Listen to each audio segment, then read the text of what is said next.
Look at the movies. So it is 6 o'clock on August 27th, and I will call this meeting to order. And everybody, welcome back.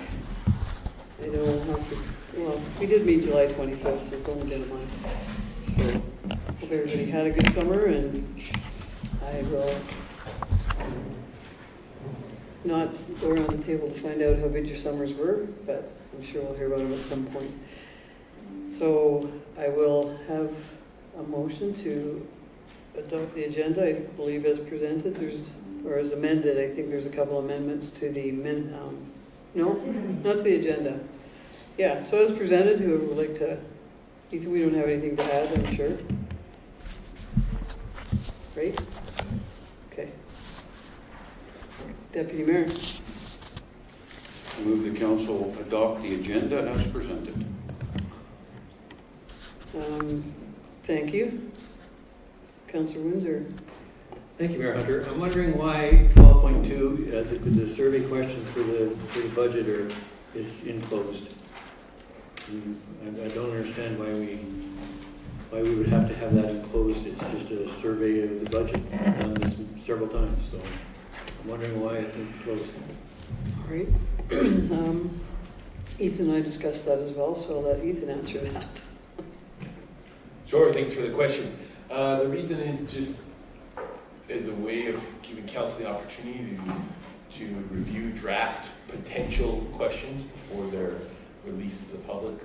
There might be some that council decides to go with or not go with, or add some additional ones. So like any draft item that's in draft form that's covered under the appropriate closed item. Again, it's normal for any government to play with things before they actually release it to the public and before the final version of it gets released.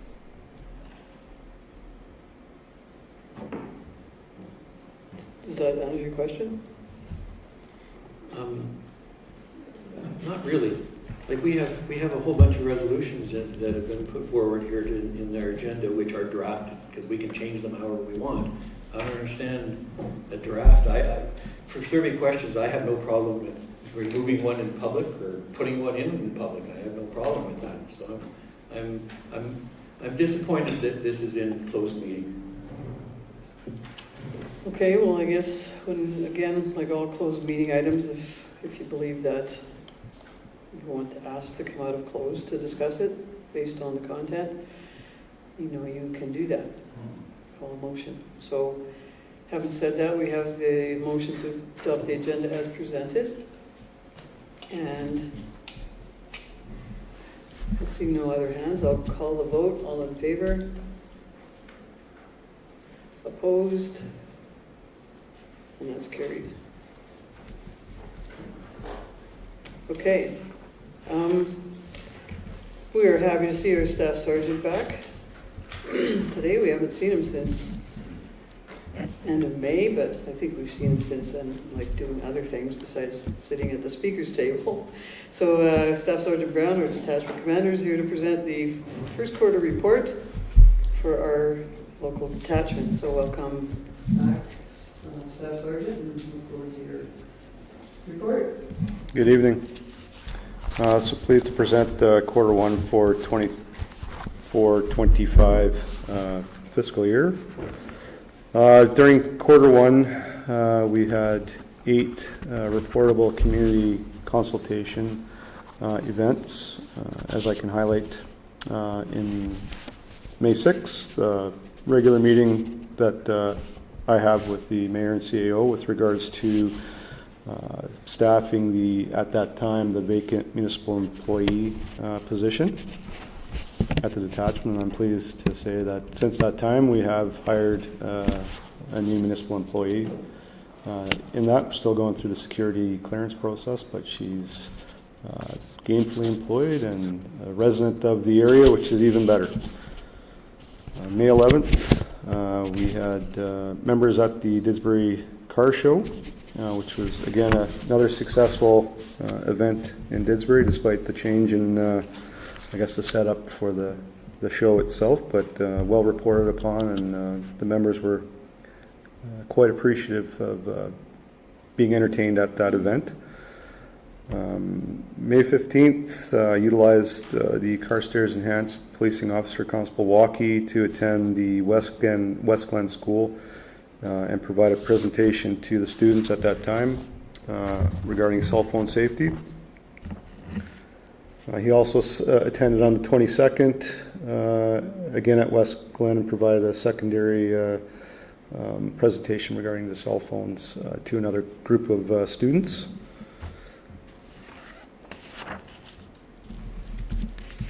That's just my plug for, again, the school resource and community resource officer position, and how valuable it can be. So also, Steve, if I make just, most of your capital plan is part of this too, so you'll have information about that, and we'll have questions on both, so. For sure. Sorry for my interruption. No, not at all. May 29th, I attended obviously the council meeting with regards to Q4 policing report. 29th of May, Constable Walkie again attended the Disbury Preschool, provided a child safety presentation to between the 2 days of the 30th and the 29th, about 50 students, students, children, and their parents, which was well received again. And again, as we utilize Constable Walkie again, the name and the information that he provides becomes well known in the community. So again, his services are more solicited, which neither I nor the town of Carstairs have any issues with doing. So that concludes the community consultations. He also attended on June 8th with regards to the Disbury cadets to present the awards during the ceremony, which is a regular thing since I've been here anyways, that we participate in that event as well. As we know, the community priorities for Disbury changed slightly for this year with regards to our first community priority of mental health and domestic violence. During Q1, we had 5 domestic violence investigations which resulted in persons being charged. April 6th, an adult male was charged with assault causing bodily harm plus 6 additional charges. April 7th, adult male was charged with uttering threats plus 1 additional criminal charge. April 13th, 1 adult male was charged with failing to comply with the release order. April 14th, adult male was charged with assault causing bodily harm plus 4 additional criminal charges. And on the 15th of April, an adult male was charged with, again, failing to comply with the release order. There were 11 mental health related calls for service within Disbury. Utilization of the smartphone application, which is named Health IM, continues to improve the processing of individuals requiring psychological support services, which in turn returns the officer back in service at a more expedient pace. So just a little bit of history on that if I haven't gone through this before. Usually our closest psychological facilities to transport clients to are in the city of Calgary. So we all know the distance it takes to get to Calgary and the time. And depending on the wait periods for inpatient intake at those facilities, in the past, members can be tied up for anywhere between 2 and 6 hours, maintaining continuity of that client until the intake process is complete and the facility is able to take over.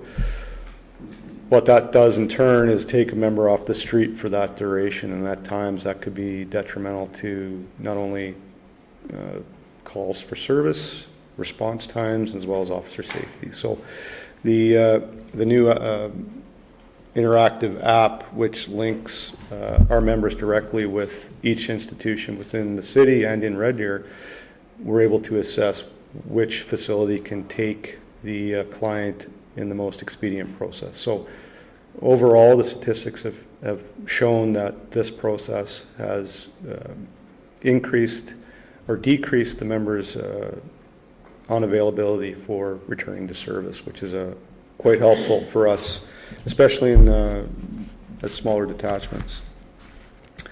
For our second priority of drug enforcement, there was one criminal code charge for possession of crystal meth within the town.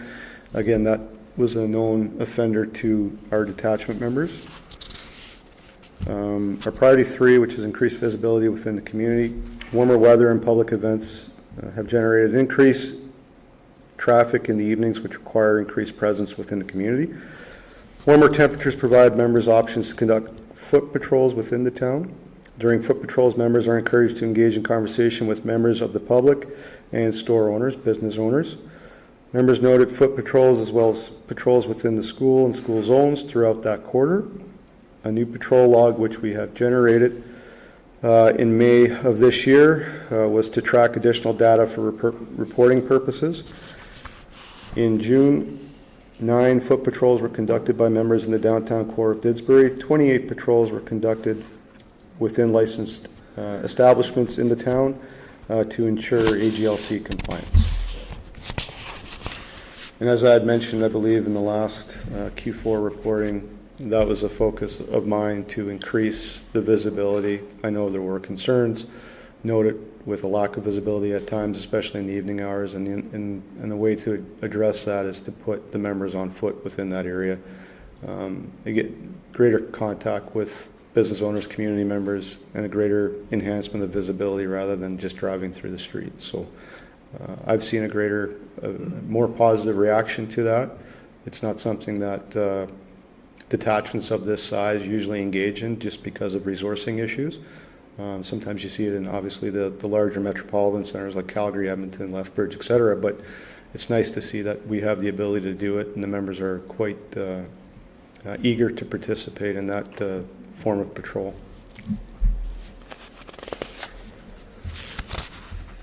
Of our 4 established municipal positions, we currently have 3 on staff. 1 remains on medical, and that has been long term. And I don't foresee that changing before the new year. And as I mentioned, our one municipal employee position, which was vacant, has since been filled, and she's greatly contributing to the workload that we have at the office. So.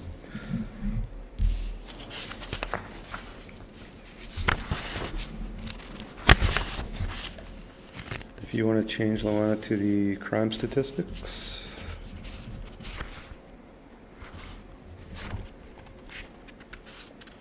There we go.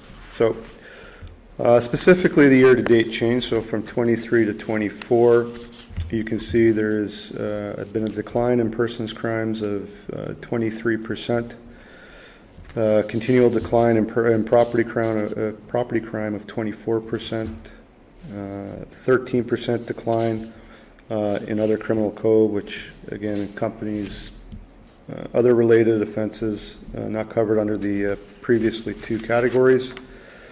Our drug offenses are down 75%. That is basically not as a result of arrest, but again, we're not seeing a greater volume of drugs currently with the arrests that were engaged.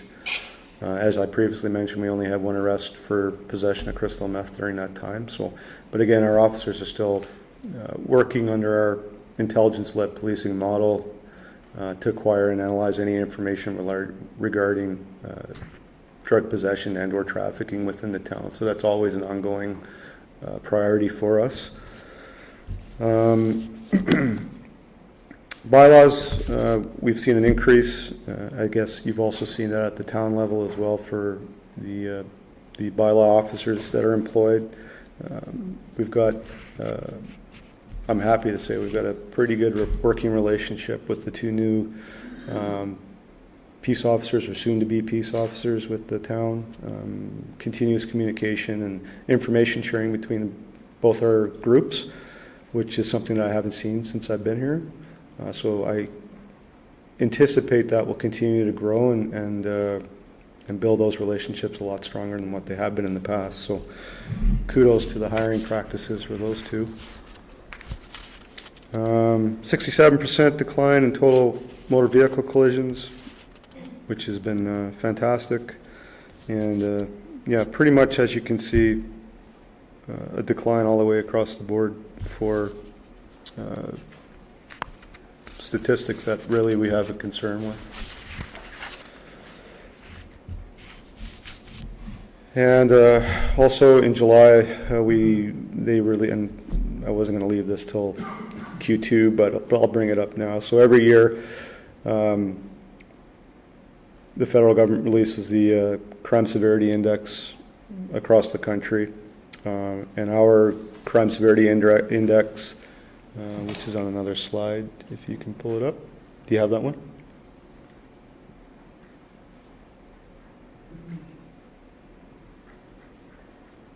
Here we go.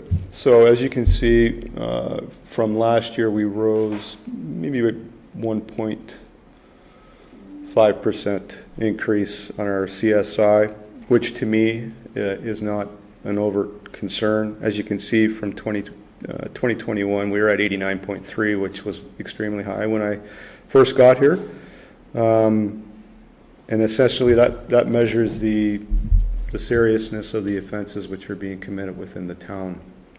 And of course, the more occurrences that you have and the severity of those offenses is what drives your CSI up. But for us, the contributing factor to the slight increase was the increase in fraud activity within the town. And that's whether telephone fraud, seniors, defrauding seniors in within the seniors' homes. Usually it's related to computer or telephone. We've had one particular incident in Didsbury where an individual traveled down from Edmonton and defrauded an elderly lady of over $8,000. And again, we didn't get called until after the fact, but these are the types of scams that you see regularly in the media, regular news releases, and they don't seem to be going away. The only way to combat it is through education, which we continuously do, especially in the senior homes, with regards to not paying attention or not entertaining these individuals who are calling repetitively or soliciting online with regards to any type of marketing venture, which obviously would be perceived as a scam. So that's where we see the rise in the CSI is because of the fraud. So, and bring that's our Q1 report. Any questions? Councilor Buzzard? I'm going to go around, so. Mayor, I think would you agree that the lowness of issues is because of the renewed visibility of our RCMP in town, on foot, in cars? I've seen it quite a bit, so. I think it's a contributing factor. I don't think it's an overall impact. I think we've made ourselves, well, since I've been here anyways, we've made ourselves quite apparent to the criminal element within the town,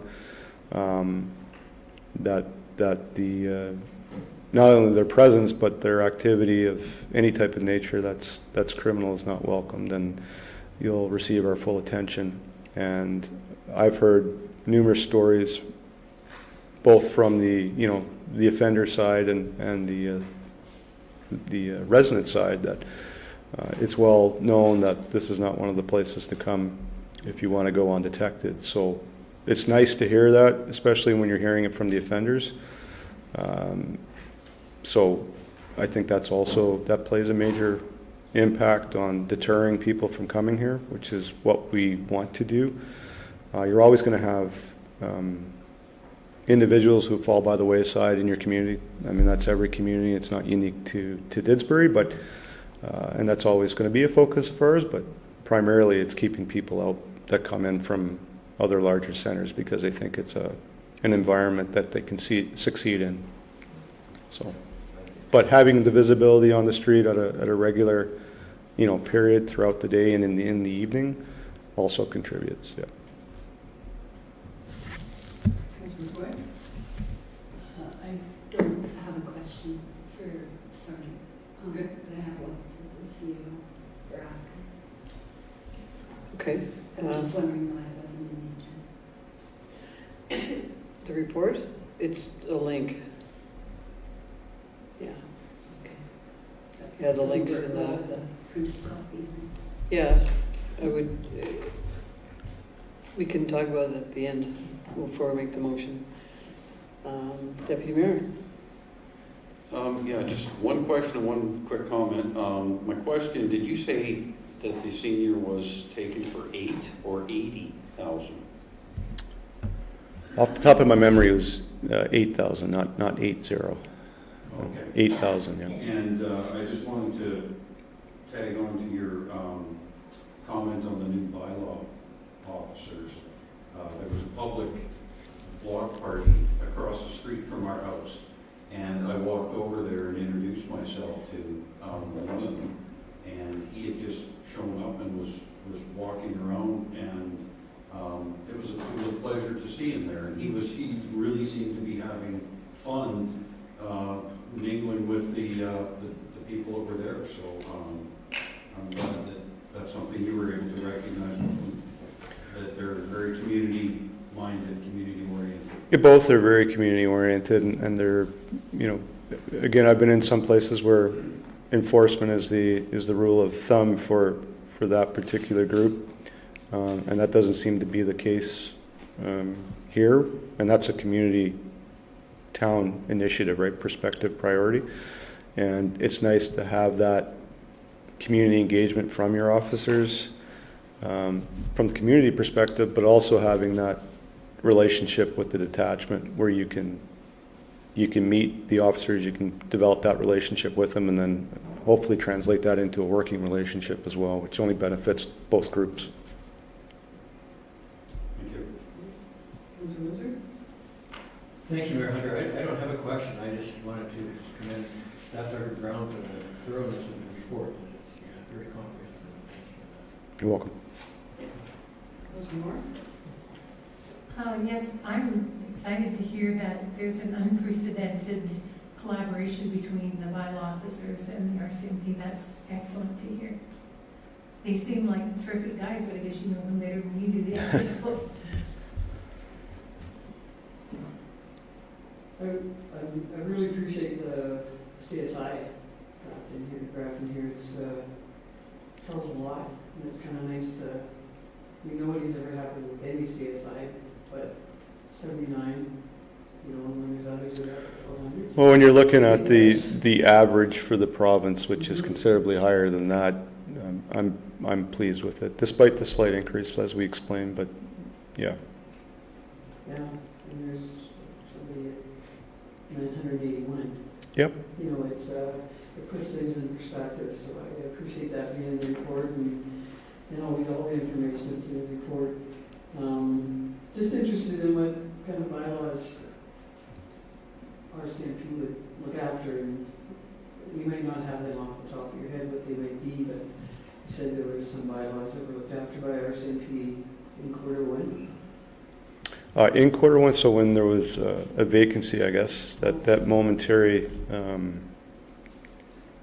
wasn't a very long period where there were no officers attached to the peace officer corps, but so we covered off essentially anything public safety related, so vicious dogs, noise complaints of that nature where they're not at that criminal threshold, but definitely a nuisance for neighbors, that kind of thing. That's what we stepped in and stepped up our efforts to stopgap that until those positions could be filled.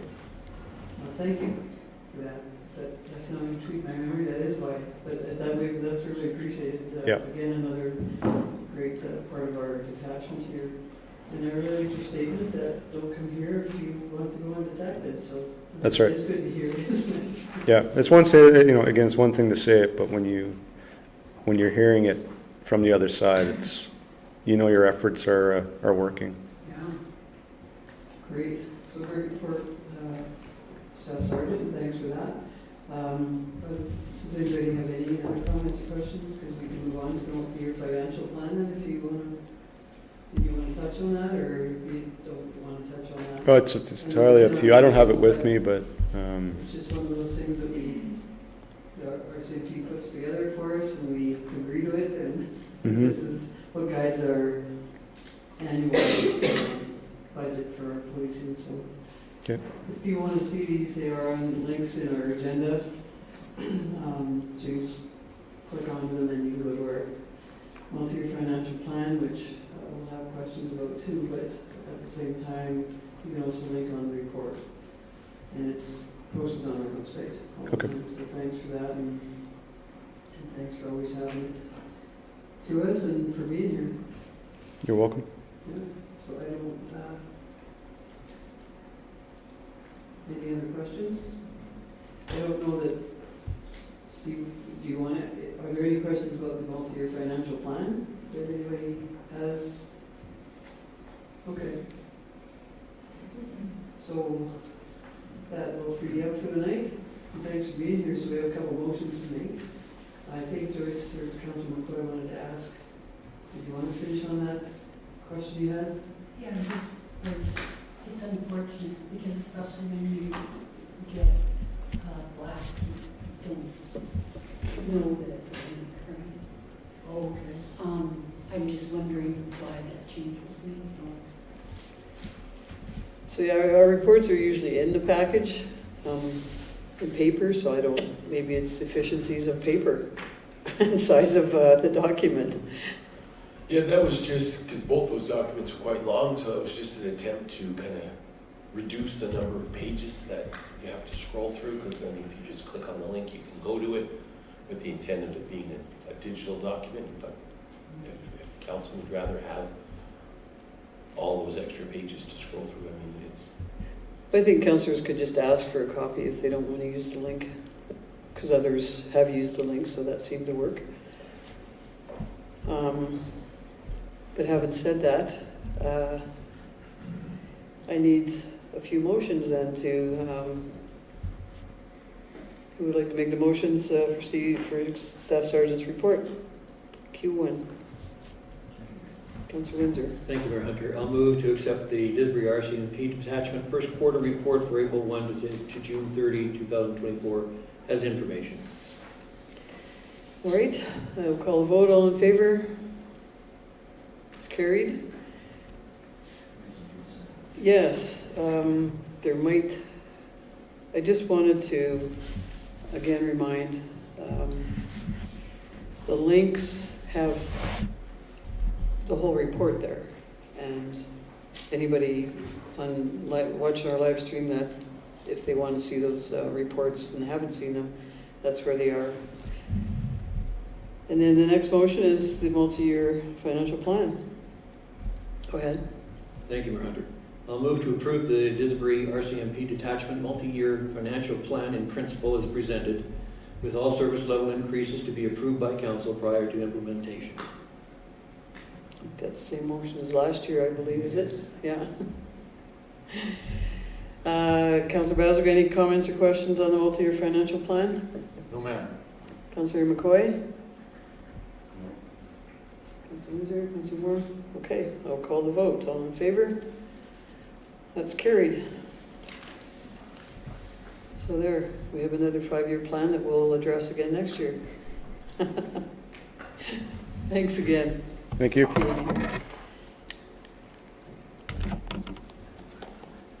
And enjoy your final long weekend. Yeah. We're not supposed to say that. We said final long weekend. Have a good evening. You too.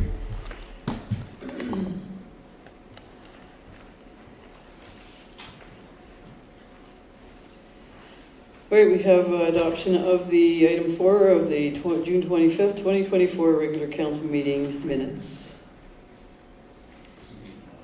And this is as amended, I believe, and maybe Luana wants to address the amendments. Yes. Is that all right, Ethan? So resolution 306-24 was Councillor Williams, not Windsor. Councillor Windsor was not present. And resolution 413, I did not put in, moved by Councillor Moore.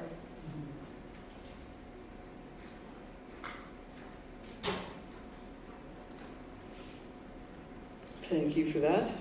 Are there any other changes? So I will call the vote to accept the June 25th minutes as amended. All in favor? We need the motion first there. Oh, I thought we had it. So I'll move to adopt the June 25th, Okay. 2024 regular council meeting minutes as amended. All right. Okay, so I'm a little rusty. It's been, Just a little excited. yeah, I wanted them approved. Okay, now we'll call the vote. All in favor? Opposed? In favor? That's carried. Thank you. Then we have the July 25th, 2024 special council meeting minutes. Motion?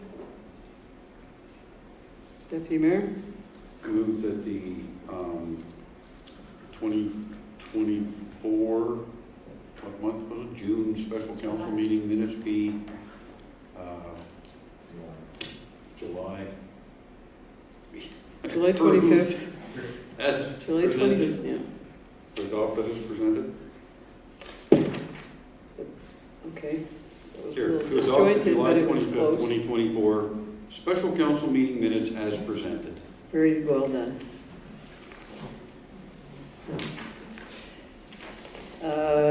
I'm just going to call the vote because there was no amendments. All in favor? That's carried.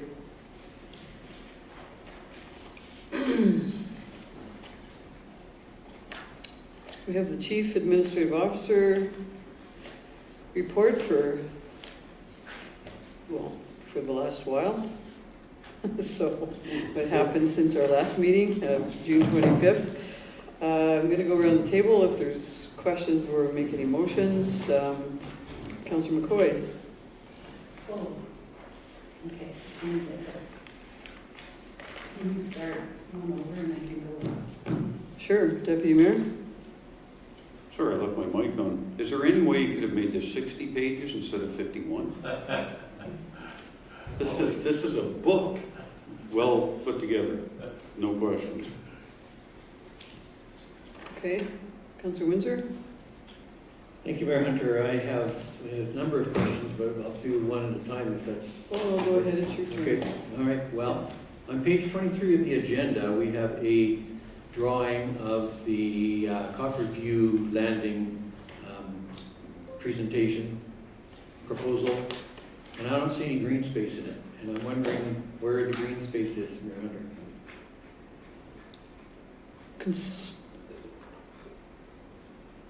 As far as MR goes, or as far as, Well, I guess it depends on what kind of people we want to attract to this development or what they're hoping to attract.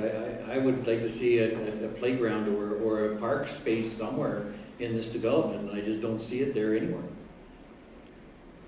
Ethan, can someone answer that, or? Yeah, I'll let Craig speak to that.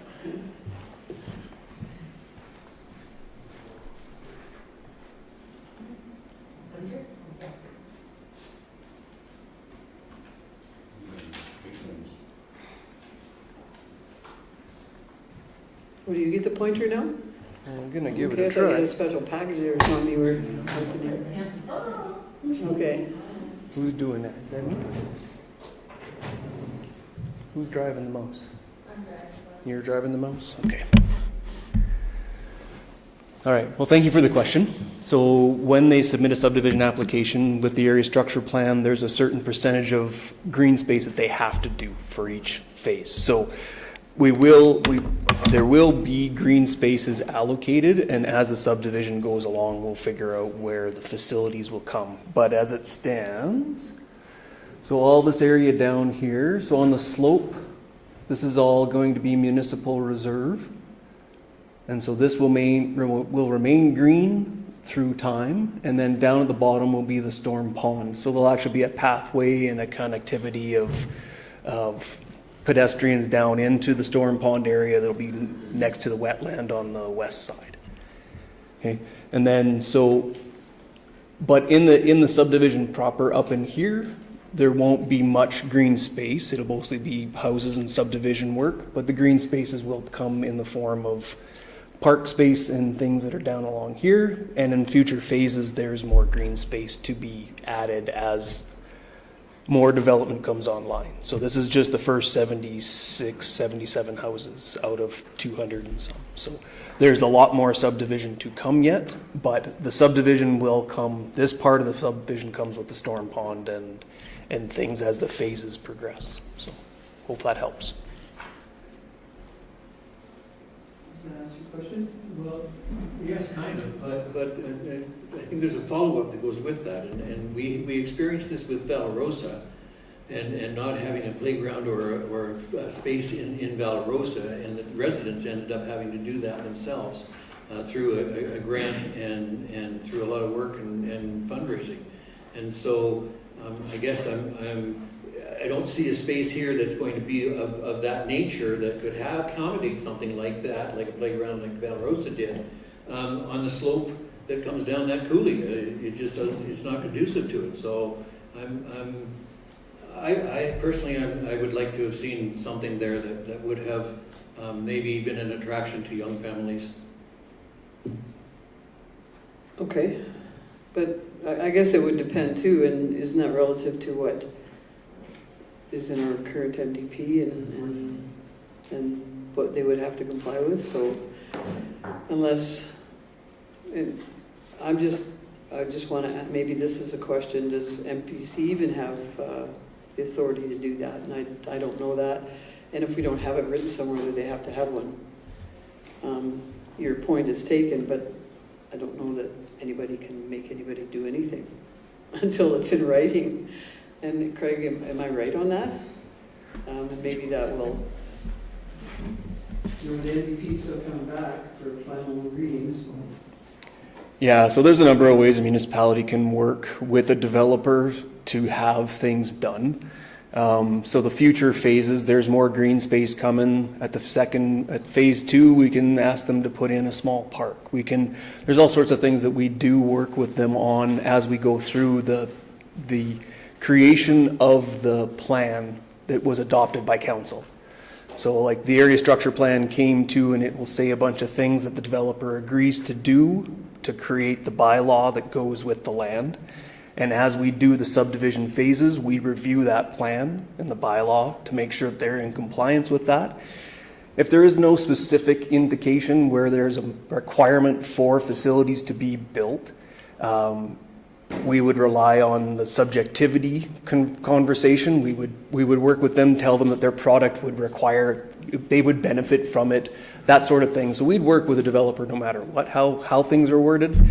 Other municipalities will just do an off-site levy bylaw for recreation facilities and not worry about what the developer's doing. And when the green space is done and the developer sold out his last house, we would go in there and put in a $50,000 playground. So there's a number of ways to do it. We try and work with the developer to create that as part of the bylaw and work that into the language of the plan, but not always is that replicated through time the same way. All right, thanks for that. You have. Yeah, I gotta find it now. If you patience with me a little bit, if you don't mind. On page 29, under the municipal enforcement, there's two different sections there. One is the EMS assists and one is the AHS assists. And they're both AHS. And so I'm wondering what the distinction is between the two of them. Who would you like to answer that, Ethan? Sorry, what page is that? It's on page 29, agenda page 29.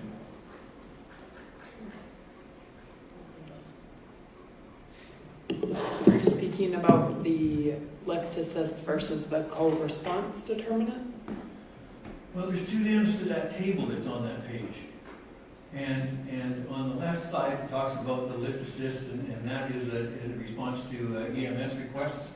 And on the right-hand side is assist to EMS requests, and that's fire dispatched at the request of the AHS crew. So I'm wondering, what is the difference between those two? I'll have to look into that. because the one has 0%, so I'm wondering if it's a typo. So, we'll look into that and provide you an answer. Thank you. Thank you. Good. On page 30, right at the top, I think it is, I've got to look at it. Yes, it is that the total property taxes that have been received and approved by June 30th. Does that mean that every property owner in town wasn't delinquent this year? No, that's not showing what's been received. That's showing the revenue. So revenue is created when we create the tax notices, but that does not equal what is receivable. So what is receivable would be a completely different value.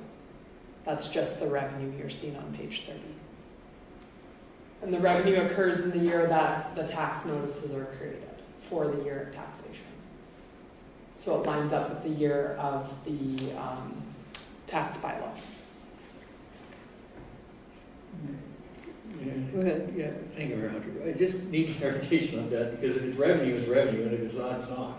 So I'm not, is this then representing what was invoiced and not necessarily what has been collected? Correct. Yeah. Right. Thank you. Thank you. Is that it? One more? No, that's it for this evening. Thank you very much. Okay. Councillor Moore. Yes, I guess this goes with the green space question. When we surveyed the community before, there was a very strong preference for linear parks over the tot lots, because people don't just let their kids go to the park by themselves anymore. So I know with my little ones. Point of they go order, over. Councillor Moore. Is there a question? As far as green space goes, I know the question is that I think, being that we have our MDP coming up, if we want to know what our residents feel about green spaces versus the neighborhood tot lots, maybe we should ask them again. Because we did have that answer, maybe we need it again. Okay, and that's when the MDP, yeah, and I think there's discussion about the MDP coming up, but Ethan, Amanda had her hand up about something. Can we let her respond to something? Sorry. And this is just in response to Councillor Windsor's question about the fire report. I'm noticing there's just a typo in the description. The far right column is fires dispatched at the request of the HS crew for anything except a lift assist. Thank you. So we'll get that clarified on the report and for next time. Okay, Thank you. all right. Councillor McCoy? Yeah, so this is going to sound like a not very intelligent question, but I'm going to make it simple. So the projects that don't get done in a year, capital projects, where is that money stored until it's done the next year? Is it just in the reserves? The question being that we're adding more spending to the budget the next year. Like, we approved capital, and I see that there was a bunch of work done at the parks, and that was from last year, I think, or at the Memorial Park, right? Mm-hmm. I'm just wondering why we're not moving those forward and reflecting that they're going to be that expenditure in 2024. Rather than you've got to piece through this and figure it out. Are you looking at a certain page? Yeah, I'm looking at That page would help us? 30. I mean, it's all through here, really, but I'm looking at the parks because I noticed the new trees and I thought we didn't approve that this year. So I was unaware that you were spending money that we had voted for last year after we receive a financial statement that doesn't reflect that that money is going to be spent in the next year. I guess that's my question. It didn't make it simple, though. I don't know if that was really simple to answer. Well, and Maybe Amanda. I can try to answer that. So when we're setting capital budgets for future years, so when we come into the budgeting process for 2025, you will get a listing of grants to year to date and projected into 2025 and beyond. So if anything's been approved by council that is still committed, but the project's not done, it would be listed in that budget document at the time. And that's, so it really, to answer your initial question, it depends how the project was funded. If it was grants, if it was reserves, if it was the operating budget, it's a little bit different. So where those funds are stored, if it's reserves or grants, the money is in our reserves and grants bank accounts. Okay. And those funds are on the capital schedules earmarked for future, for when the spending occurs. Because like in any municipality, not all projects are able to get done in that year, and several projects are multi-year projects. So that's how we show that there's a commitment of it, meaning it had been approved by council, but the project just has not been completed yet. So I guess my question is, why isn't it in the list of the capital budget to still be completed? Because the capital budget that we received did not have that, like the final one. Well, when you're approving the capital budget for a specific year, it's only going to have that year's new projects on it. The previous budget's projects have already been approved. But So, the money hasn't been spent. correct. So our financials are reflecting that we're going to spend commitments from 2024 and 2025, right? That didn't get done. I understand that they don't necessarily get done in time, or they're a multi-year project, but I do believe that as council, we should be aware of that, so should the public, so that they can go through and say, oh, this is still being worked on, because if they look at our capital plan, like, they're gonna be confused. Well, I think we're quite upfront in our reporting. If you look on page 37, we outline the projects that were approved in 24 and anything that's still outstanding from prior years. And it's not until those projects are completed that they're removed from that listing. So if you went back through the quarterly reports, you can see the spending of those projects that hadn't been completed from previous years. I see that. I just think to be truly transparent, that even because we still have that money in the bank or wherever, in reserves, hopefully, and if we're going to spend it to lead up to this, like to do last year's stuff and 2021 stuff, or however old it is, right? I think just for transparency, it would be nice if even within the budget document itself, that it would state, we're going to do these following projects that didn't get done in prior years. They've already been approved by council. I think it's just more of a transparency issue. for me. Well, my department prides itself on being transparent, and our budget document for this year outlined the spending that was committed from previous years. So I'm not sure. Well, Amanda, I'd like to just suggest that even though your notations identify a lot of all of that, like there's point 1, point 2, point 3 that identifies the in progress, the completed, the outstanding. So maybe it's just a matter of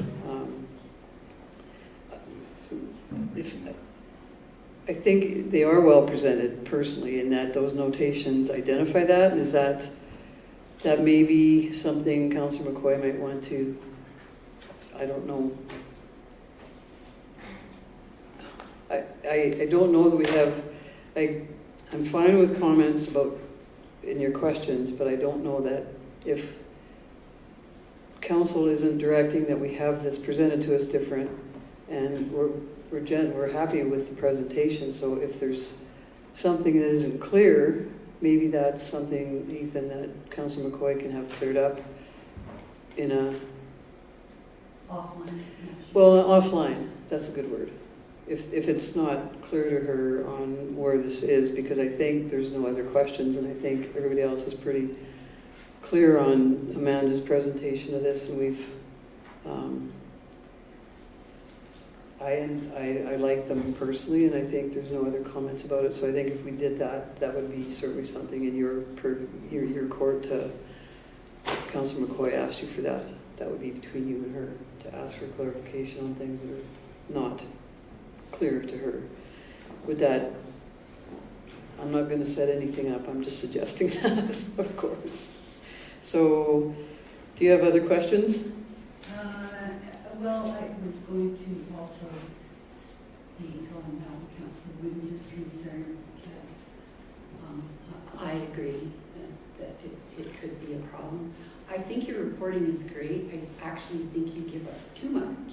Like, I think a financial statement, like, the balance sheet and, would be standard.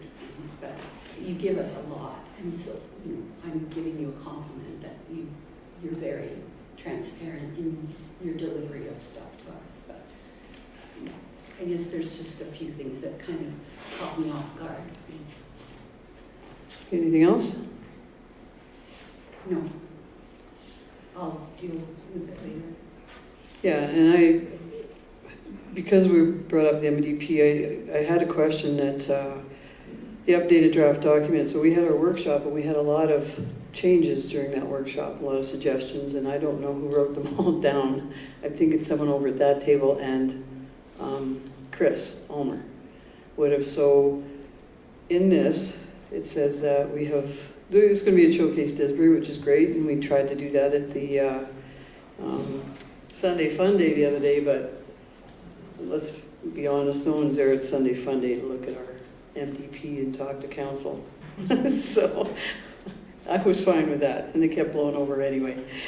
But it said that planning tends to have more than one public engagement. That's fantastic. But can council going to see that before the public hearing, just for one last time? Because I think with all the changes that we suggested and that Chris agreed with, and that maybe were documented by Luana or Jocelyn, that we see that one more time before the public hearing, because I don't think we want to go into a public hearing with our changes not captured. Is that a fair? Well, yes, and even before the public hearing, it'll be tabled for first reading and the setting of a public hearing, so you would come to council at that point. Good point. Thank you for that. Okay, so we'll see it at the first reading, right? Thank you. And then I just wanted if there's an update on 445-24, and I'm looking at the resolutions. We were supposed to be doing a press release on a joint project exploration subsequent to July 10th. So is there any update on that, Ethan, that you're aware of? Or, I mean, vacation time gets in the way too, I understand that. For everybody that's involved in this. I don't have an update right now, but we can look into that and bring an update to the next CEO report. Okay, and then on this item, the motion 426, in the economic development, or the economic development report, there's mention that we have the lease for the brownfield situation with Suncor, and in this motion we made, talked about further exploring potential utilization. So are those two the same thing, or I guess since we have the lease, is that going to be coming to council soon for review, and that we can? Yeah, we're still getting input from legal on some things, and having that. Once we have something that we're comfortable from a legal point of view, then it would obviously come to council for their consideration with that in mind. All right. I just read the motion and read the reports and I had a question, so thanks for that.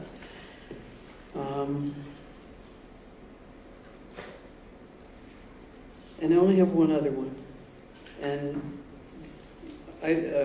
motion 179-23. No, it can't be 23, it's 24. We had a land and property sales policy coming back to council. And it did come back to council, so I'm just thinking that should be, because council sent it to somebody that day. Yeah, so should we update that that's been done, because it did come to council, and then the council sent it to PGC, and that's still at the PGC table, I believe. 179. Well, it's 179, I haven't seen so is that a fair interpretation? That council has seen that and dealt with it, so we don't have to deal with that anymore until it, or maybe it's in progress because it's still coming back to council again. But this one was to come back from administration, so that's why I asked.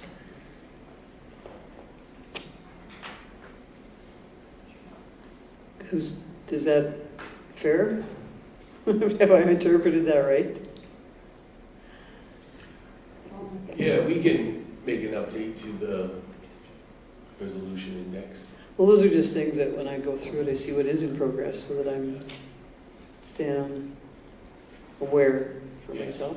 Yeah, and it's a working. Okay, yeah, no, that's fine. I'm not misinterpreting that we have done Yes. Oh, yes, definitely what you're, that. yeah. Okay. All right. So I think that's all the questions on the CO report. We have one more, Councilor Windsor? I think, Mayor Hunter, it's not a question, it's a request, and I'm just wondering if we could get the motion, resolution log is really pretty. It's got all kinds of colors and everything, but I don't know what the colors mean. Oh, So if we could get a legend to say what the colors mean, that would be helpful, I think. Thank you. can you tell us right now? Yes. So yellow is actionable, normal actionable items. Blue is bylaws. And the orangey color is like policy. So I have a quick, it's more for me, so I know what right away is a bylaw, what is a policy. That would help as well. Thank you. I appreciate that. Thanks. Okay, so we have very thick and thorough CO report, and thanks to everybody that did the work on that to update us after the last 2 months. Knowing lots was going on, so I'll have a motion to accept the Chief Administrative Officer report for August 27th. Deputy Mayor, I move the council accept the Chief Administrative Officer report for August 27th, 2024 as information. all right, call the vote, all in favor? That's carried. Okay, so we have business, and the fire services sub-agreement is with us, and we don't, ICC doesn't have a chair of our committee, so I'm going to let all the members speak. I'm not sure. You're the chair of the joint committee, but we don't have an appointed committee chair at our table. So I just thought everybody could speak to it. If you want to start, go ahead. I guess maybe what I would say is that council has seen this before, we've reviewed it, and now it's ready for the public acceptance, which the county is doing. All the changes are referred to at the top, and I would move to approve the Mountain View County and County-Disbury Fire Services sub-agreement as recommended by the Intermunicipal Cooperation Committee. Okay, do you have anything to add to that? Okay. Yeah, I think everybody's seen this enough, and I think it's nice to get there because we are at the point for that new motion to extend our current ICC agreement with the county. So nice to see all that stuff done and what's down the road, I guess. After our joint press release, we have that work to do. But in the meantime, lots has been done, and the county is renewing these as we discussed our last meeting, and everybody had agreed to renew our current agreement going into the last 14 months of this term. So there's a motion on the table. Are there any questions? Councillor Baswick, Councillor McCoy, Councillor Windsor, and I don't believe the committee has any, so I will call the vote. All in favor? That's carried. And are you going to make the second motion as well? I move to extend the Mountain View County and Town of Didsbury Intermunicipal Collaboration Framework Master Agreement in alignment with Schedule 1 with the inclusion of the new fire services sub-agreement and the removal of the animal control sub-agreement. Okay. Councillor Windsor, any questions? No. Councillor McCoy? No. Councillor Baswick? All right. I'll call the vote then. All in favor? So we'll send that good news to our colleagues and get back to work on other things. So we have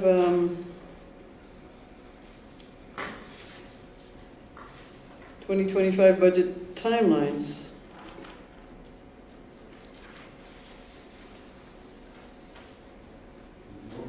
Sure. I move the council adopt the 2025 budget timelines as presented. Councillor McCoy, any comments or questions? Yeah, well, just, I think October 30th is much later than we might have wanted to see.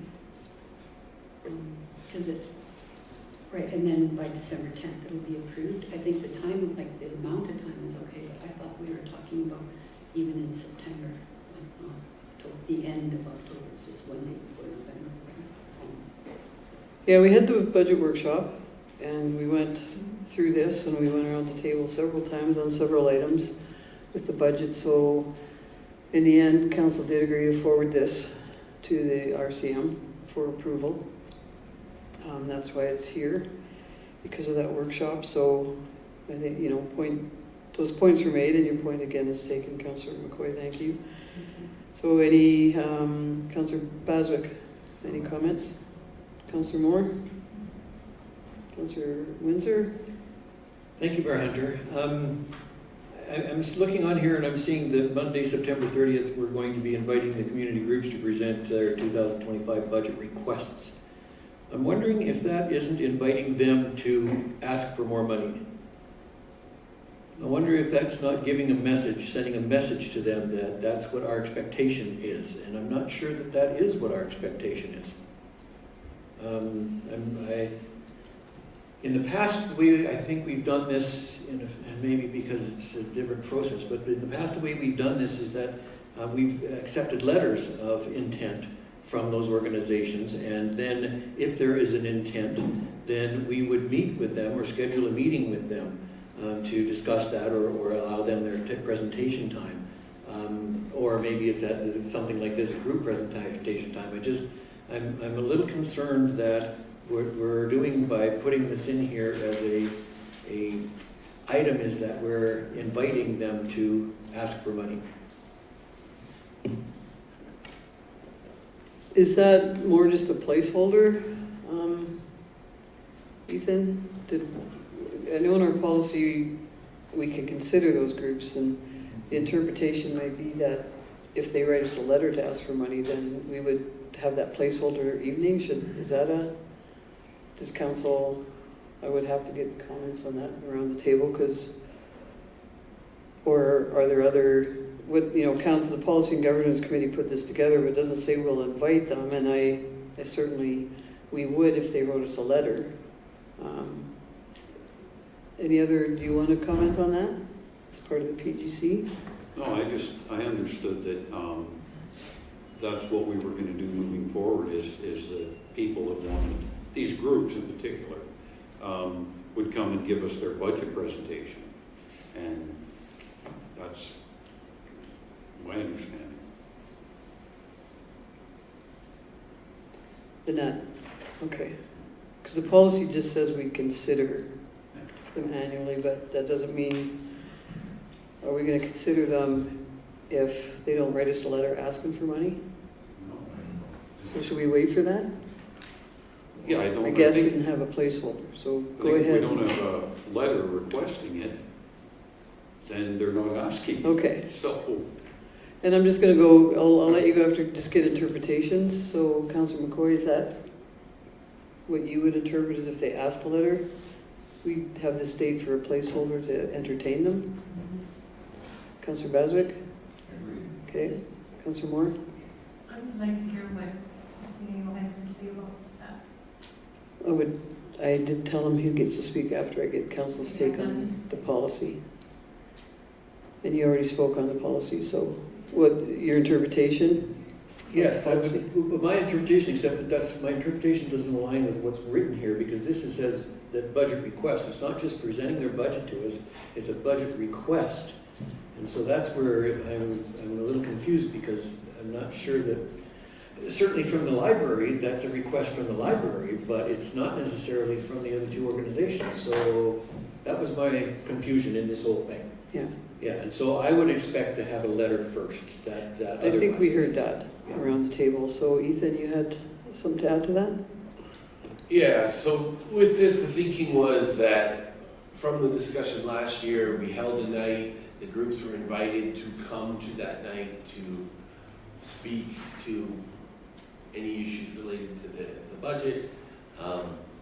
This was put in there again, as you mentioned, as a placeholder because, again, anticipating holding this night as an annual thing.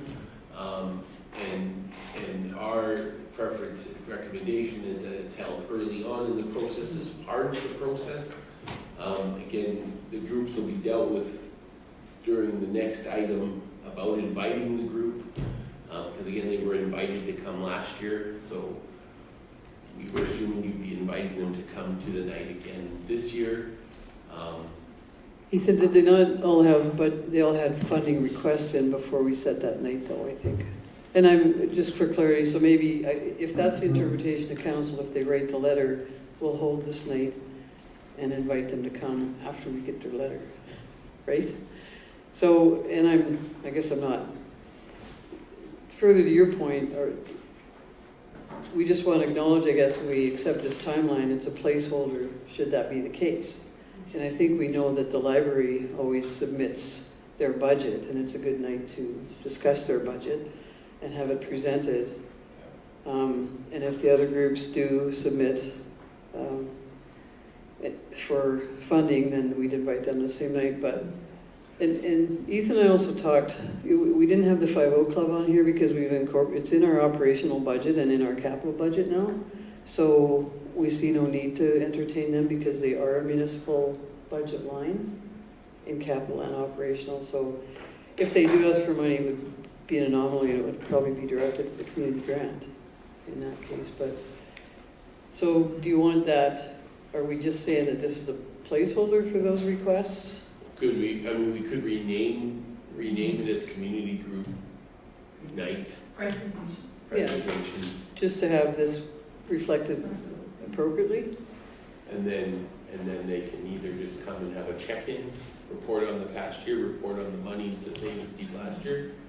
And if there's anything else they'd like to speak to at that time, but then it's kind of a community groups night where they come and do their, our understanding was that was kind of part of what the groups were coming annually to do, to kind of report on the money they received and the previous year, give kind of a report on kind of an annual check-in with council. So, And thanks for that. I think too, at some point, when we do, last year we allocated, say, 5,000 museum, I think we need to identify if that's a one-time grant, or so it's clear when that money is allocated by council, it's a one-time grant, so if they want it again, they have to ask again. So we, going through it the first year, I think we clear things up a bit, and then we know what we're expecting for this night. So what was your suggestion to call it? You had your hand up too, Councillor Moore, for community grant, what? Yeah, I Or was community just group. thinking that it could be community group reports and 2025 presentations. Just so they're reporting to us about their use of our money, and also presentation, which isn't the request word, which I think is the one that's the Yeah. sticking point. Okay, so I think we're all, is that okay? So you were the last one to speak about or have you spoke about that? About the budget timelines? And everybody had their say in the budget timelines? And the only amendment we'd make to it is that it's community group presentations and reports. So I would make that amendment then to the Budget timelines. budget, budget Document. timeline document. Okay. As amended? I mean, it's not the timelines, but certainly that is important that we capture that rate. Okay? Just the naming. Okay. All right. Okay. So I will call the vote to accept the 2025 budget timelines as amended. All in favor? That's carried. And so we have this next item then, that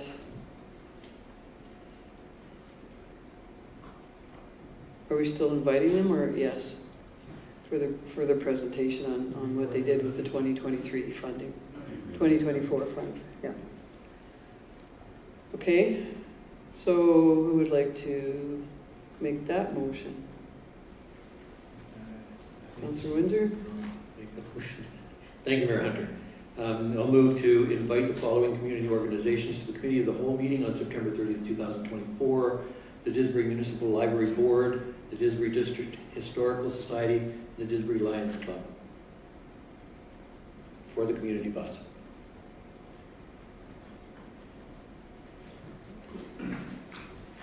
Okay, and I know we've had a lot of calls from STARS. There's a couple or three that they would like to come and do a community update as well. I certainly don't mind hearing them, but you would have to amend your motion to include STARS for just a presentation. Couldn't they just do a delegation? Well, they could, but we've put them here because they often, when they come in for the presentation, they often ask for that per capita item, so it's kind of relative, but it is council's motion that decides if we do a funding item. But we know they'll do a presentation, and we know they always ask for funding per capita as part of their presentation, but I think the information that we all listen to well is, their activity in our community and how much they do work here in our region and what they do for us. So that would have to be a friendly amendment to include STARS. Do you want any comments on that? I'll start with you. I just think they should come as a delegation. I think this is more for people that we funded last year. And it's a Okay. community group. They're not, although they're part of the community in what they do, they're not quite like our museum and library. Yeah. So I would just rather see a delegation. Yeah, that's fine. Councillor McCoy? I agree, a delegation, you might send the wrong message having them come to that. Councillor Baswick? I agree with the delegation idea. Okay, Councillor Moore? Councillor Windsor? That'll be fine. Okay, so we have a motion to invite those groups. I see no more comments on that. I will call the vote. All in favor? That's carried.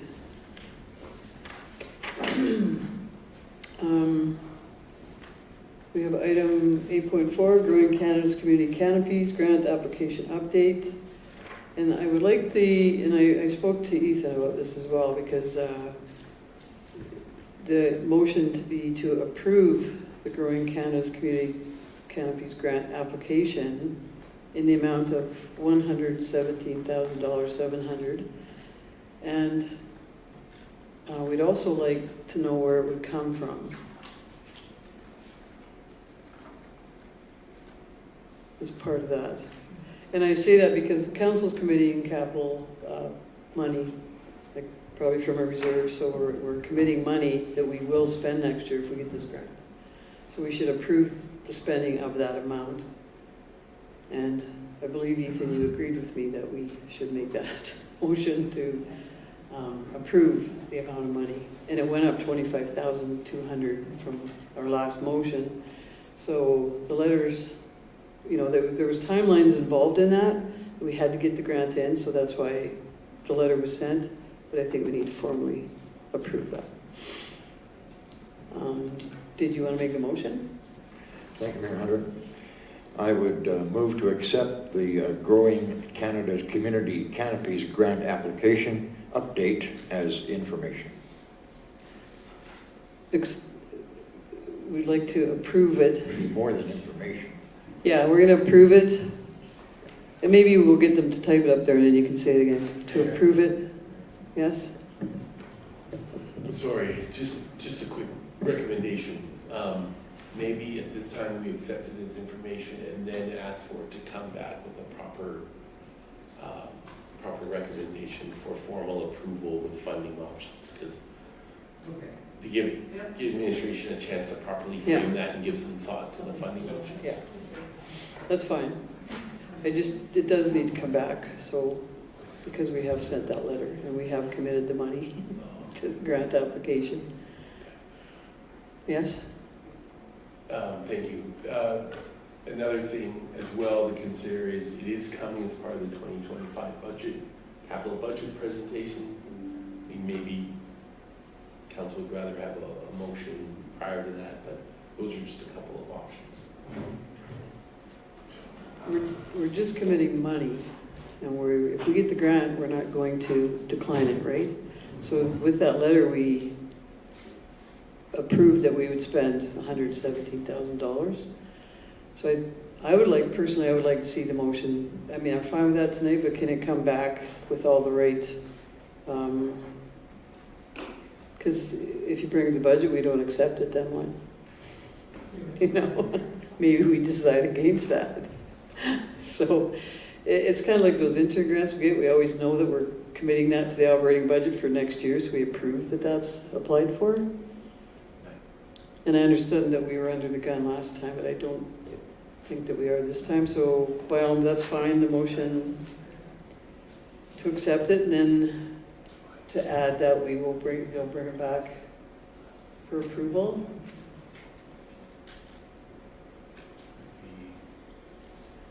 You could also, I guess, is the thing that you're in a dilemma about over there, where we're getting the money? No, and maybe I'll have Amanda to speak. Okay. Well, just to give you our thought process is to make it part of the 2025 capital budget. If it came back, let's say, to the next meeting instead, we would be amending the 2024 capital budget to add it, knowing that there's not going to be spending until 2025 anyways. So at this point, because of the due dates of the grant application, we had to get those in. If the project's not approved either by individual motion or whether it be an individual motion at the next meeting or during the capital budget process, the grant would be declined. So it was just more of a process for my team to not have to open up and amend the 2024 budget at this point, but that's just where we were coming from. When do we find out if we get the grant? So we have a meeting tomorrow just to review the grant with the funding body. And then we expect it's between 4 to 5 months before we have word. So it really won't be in until 2025 that we'll likely know if we were successful or not. So. It's still a 2025 item then, right? Yeah, so if we are successful, we plan to do the work next summer. Yeah.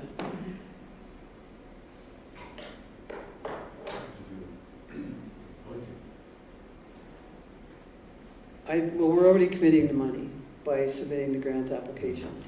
So however that works best to commit the $117,000 in a grant application that we're not going to decline if we get it in 4 months. I believe that we should approve that funding and tag it for that purpose. And how that comes back from administration, you guys can sort out. Councillor Windsor? Thank you, Mayor Hunter. I'm trying to get my head around this thing because when I read the minutes, I apologize because I wasn't at the last meeting, but when I read the minutes there, it was completely arbitrary as to what had happened and what the commitment actually was. So what I'm thinking is that maybe what the motion has to be that we're accepting or approving the submission of the application in this amount and that we refer it then to the 2025 budget. Yeah. That makes sense.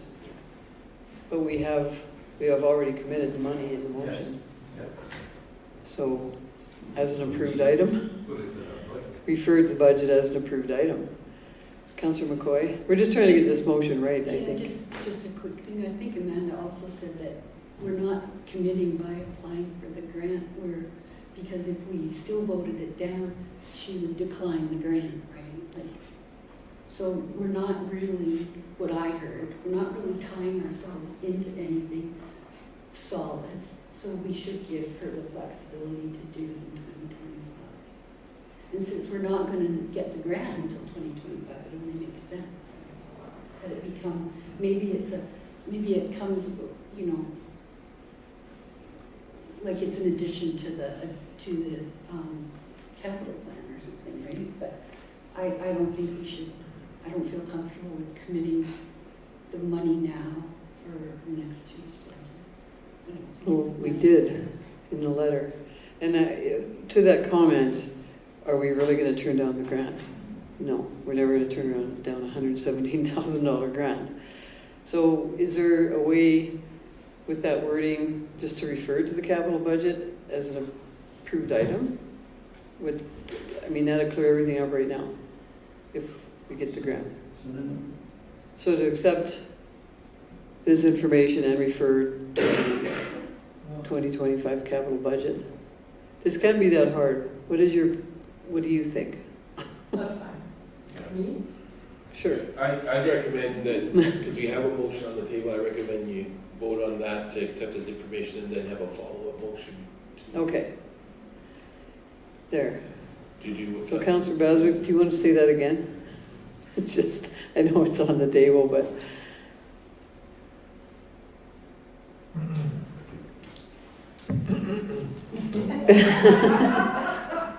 Forgot which one it's been, so it's been so long. To accept the Growing Canada's Community Canopies Grant Application Update as information. Go ahead, Councillor Windsor. Thank you, Mayor Hunter. I'm going to have to vote against this because, again, it's not explicit enough. It's not detailed enough. And just like the motion at the last meeting, I was completely confused about it. And so, I think that all we're doing is approving the application. We just need to put an amount in there that we're approving the application for this amount. It doesn't mean we're committing ourselves other than if we get it. Otherwise, we're not committing ourselves. And I think that I would like to see the number in there so that we have it definitive as to what exactly it is we're committing ourselves to in the event that we do receive the grant. Would you take that friendly amendment, Councillor Baswick, to add $117,700? I would withdraw the motion and let someone else build a new one properly. Thank you.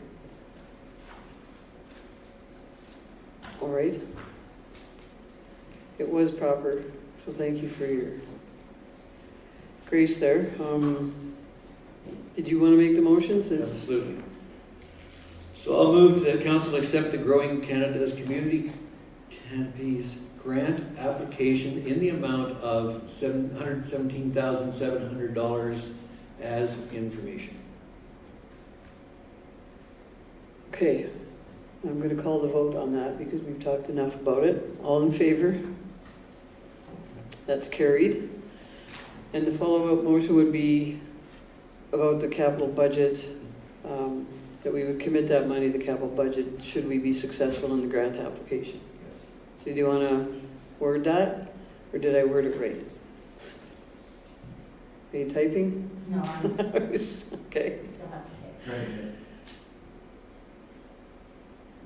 Well, to approve the $117,700 for trees? For beautific, go ahead. Maybe just that in the event of success in the application for the Growing Communities grant, that this be referred to the 2025 budget process. It would be committed to the budget process, Committed to the budget process. 2025. Because we're not turning down the grant, No. or are we? We can't say that, but I'm Okay. what you guys are. Ethan, are you wording something over there that would, or is Nicole wording something there that would? Okay, let's do that.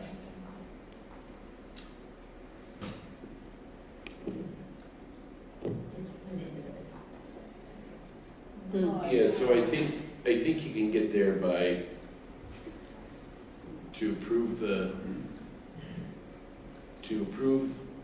project in 2025 for the whole amount,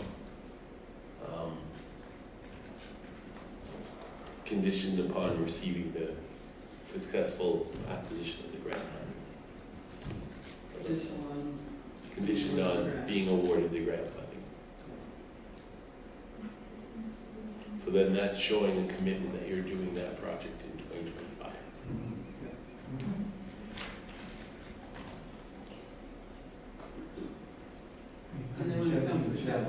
Would show where we're going to allocate it.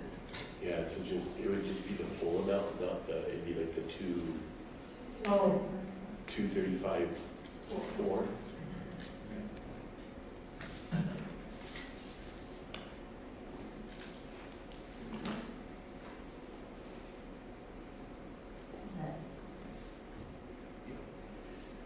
Okay.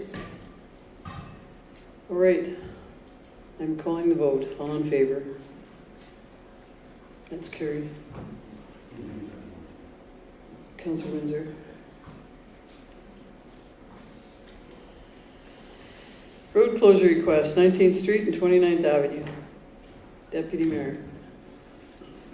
I move the council approve the request to close the noted segment of 19th Street and 29th Avenue. And is the second motion? Yeah, that'll be after we vote. Comments, Councillor Moore?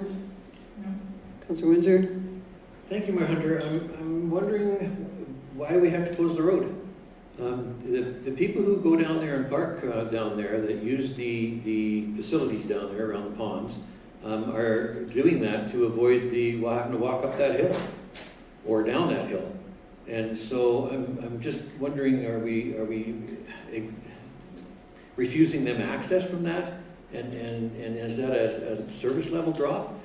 And I guess the other side of it that I'm going to say is that we have construction vehicles moving around town all over the place, so I don't understand why this would be so significant that it would have to be closed as opposed to any other street in town.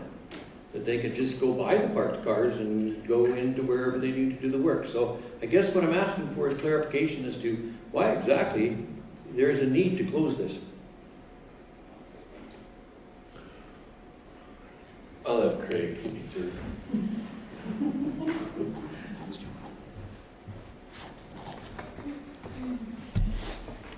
Thank you for the questions. So for this particular road closure request, the reason why is, I need another pointer, the quarter section to the northwest of Valarosa is supplying the clay fill needed for Valarosa's future phasing to be built.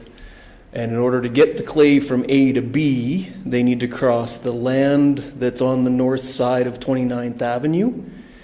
But that land, the contours on that land or the slope on that land is egregious.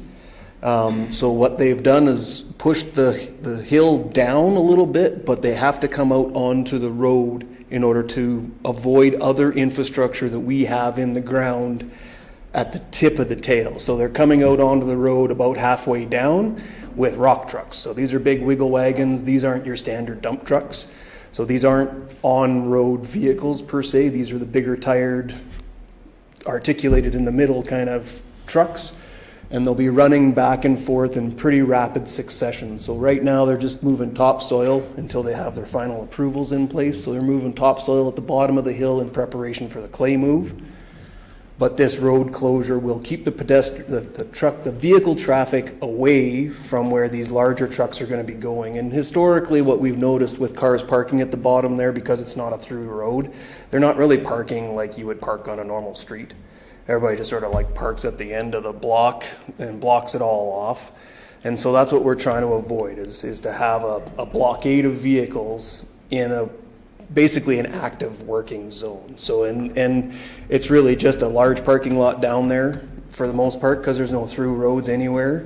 And so what we're just asking is for people to, for 7-8 days, park at the baseball diamonds. If they have a difficulty with that hill, there's plenty of trails up at the top that they can enjoy too, just for a short period of time until we get the large work done. Does that help? Thank you. I appreciate that. Thank you, Craig. Deputy Mayor?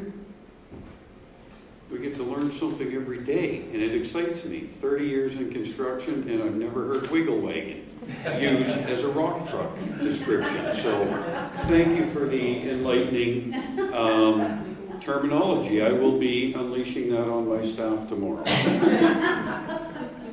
Councillor McCoy? Councillor Baswick? Thank you, Mayor. I'm just wondering, it says here, request to close a segment, but it doesn't say temporary. I'm reading out of that it's done, we'll never use it again. Can we put the word temporary in there just to help out that it's going to be a short term? It is temporary, right, Craig?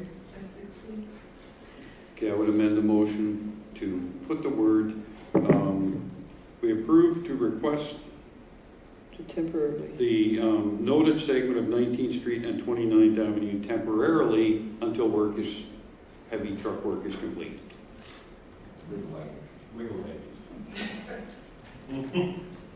Is that when it will reopen, when the work is complete?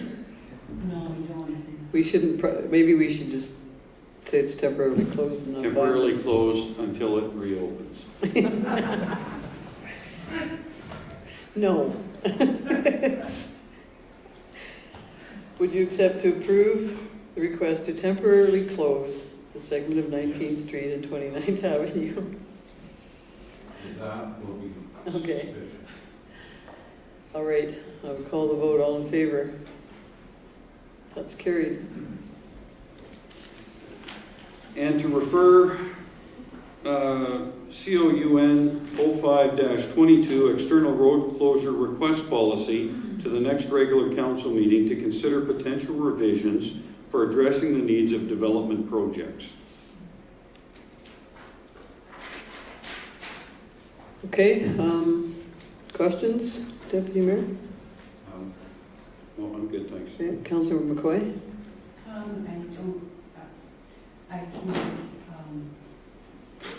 it might not happen very often, and I won't vote in favor of this. Okay. Councillor Baswick? Councillor Moore? Councillor Windsor? Thank you, Mayor Hunter. I assume that if this comes back to council, that it'll be referred to the Policy and Governance Committee like these normally are? Is that what could happen? Or is council expected to look at the revisions at the council level? Go ahead. Thank you for the question. So on this, what we were thinking is, because we just think a slight tweak might satisfy council, and then if not, then what we recommend is obviously to go to the policy committee, but we thought we'd bring it back first to council to see if there's a few little tweaks. Does that do the job? And if not, then send it to the policy committee. So yeah, council look at the tweaks and And see, we're using like tweaks and wiggle waggle, and now it's going all sideways with our lingo. Okay, does that answer your question? Yes, it does, thank you, Mayor. Okay.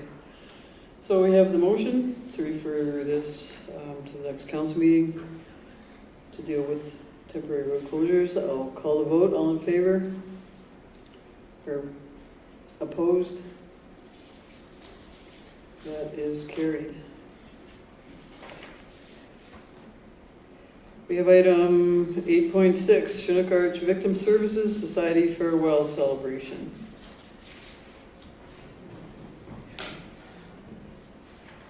Councilor Windsor? Thank you, Mayor Hunter. I'll move that council accept the Chinook Arch Victim Services Society farewell celebration request as information.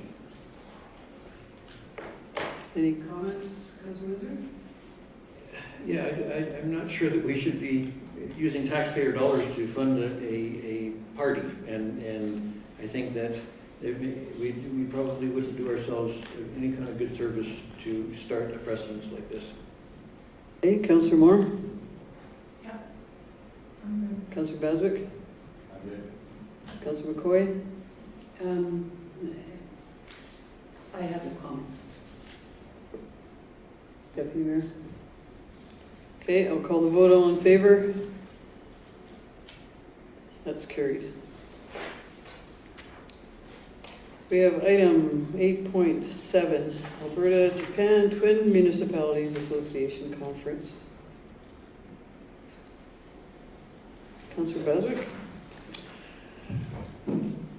I'd like to move to approve Mayor Hunter's attendance to the 2024 Alberta Japan Twin Municipalities 40th Anniversary Reception Dinner on July 26th. What? It's already been done? Yes. Okay. At the Rocky Mountain House, Alberta. Hope you had a nice time. Thank you for that motion. We used to be members of this, and I don't know what happened that we're not. I know Councillor Moore and Luana can remember when we were. Yeah, but they quit sending us the bill and then dropped us right off the radar, so it was nice to go to and talk to everybody. And Councillor Moore, any comments? No. Councillor Windsor? Thank you, Mayor Hunter. Should we be pursuing membership? We weren't members back when originally, we were later. Well, we were in 18, 19, I know we were, because we got invitations to, because the AGM is part of this, but I wasn't invited to the AGM because we aren't members. So maybe that could be a subsequent motion to look into the membership of this group, since we do have Meekie Town coming here. And, Councillor Baswick, do you have any comments? No. Councillor McCoy? I would just like to know from probably the CAO that there's enough room in your professional development budget for the expenses to go to this. Do you have my budget? Yeah, thanks for the question. Okay. Yeah, there is. That's my only concern. We don't want to vote and make some. I didn't know he was watching my budget, so now I'm nervous. The CEO was tracking me. Go ahead. Well, just out of curiosity, I'm wondering why these weren't approved. These were approved post-event, and why weren't they approved ahead of time? Yeah, we got the invitation late. I was talking to the mayor of Rocky Mountain House, and she mentioned to me that they were having this, and I asked why we're not invited to these things anymore. So she sent the invitation at kind of last minute. Hey, we had 3 or 4 days notice. So I just said yes. And then if it's on here, I give council the option to approve it or not. Deputy Mayor? Well, I'm glad this is all cleared up because I thought this was a present invitation, and I don't believe that mayor is the mayor anymore? Or is she? No. Doesn't matter. She No, was when I got invited. I know, that's why I'm saying I'm glad I got cleared up. Yes. Because I thought I didn't read this right. I thought this was a current invitation.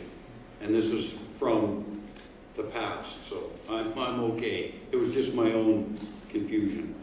You must have read 2025 or something. Yes. Okay. So we have the motion to approve my attendance there. I will call the vote. All in favor? That's carried. Mayor Hunter, do you want a subsequent motion to explore Yes. the possibility of? or Yeah, let's do that. Investigate? Yeah, So I will move the council direct administration to investigate the possibility of Disbury having a membership in the Alberta-Japan Twin Municipalities Association. And bring back a report to council. yeah.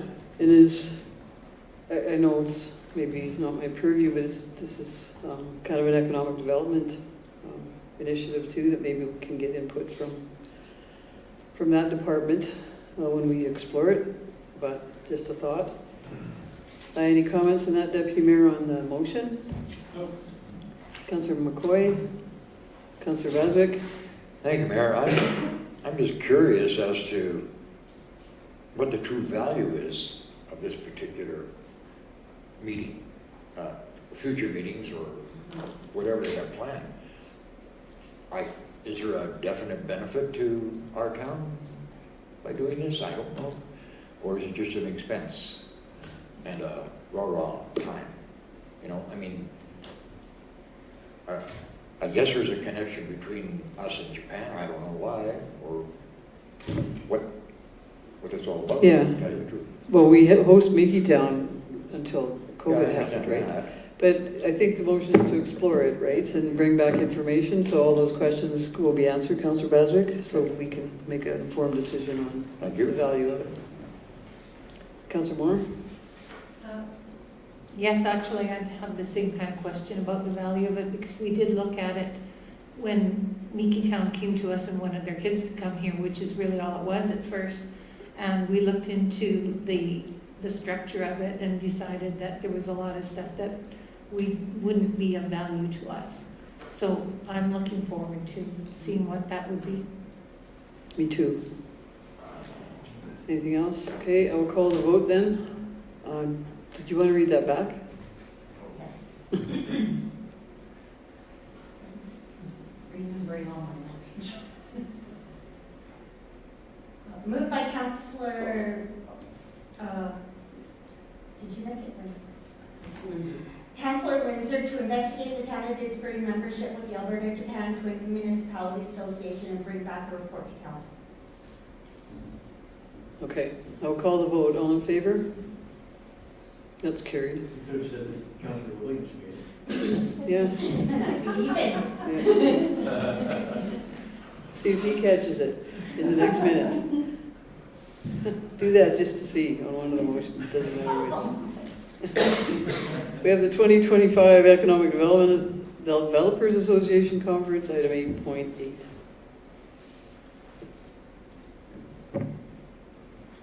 Councillor Baswick. If I may, I'd like to move to approve Mayor Hunter's attendance to the 2025 EDA Leaders Summit and Conference on April 9th to 11th, 2025 in Kananaskis Country, Alberta.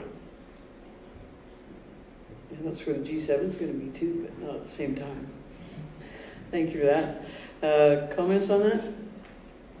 Councillor Baswick? No. Councillor McCoy? Deputy Mayor? Councillor Windsor? Councillor Moore? Okay, I'll call the vote. All in favor? That's carried. And I guess before we, okay, it doesn't really matter. Do you want to make the next one as well? Okay, let's get back to it here.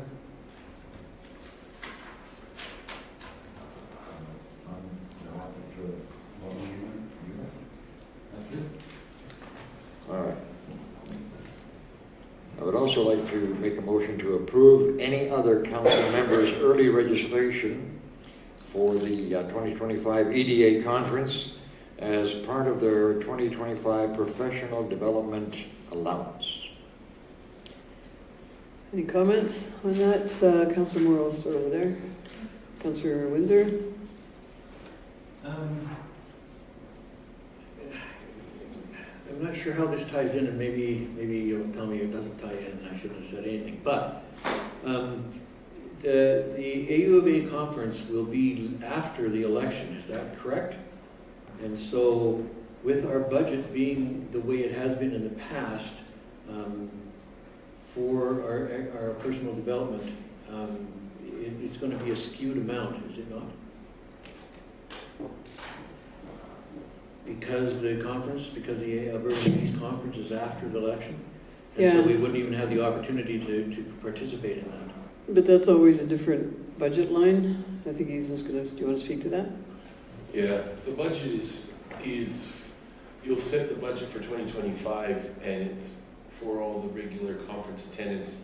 And it who's on council attending these conferences, it doesn't impact the budget itself. So, because it's still within the budget year, AUMA after the election, but still within the calendar budget year.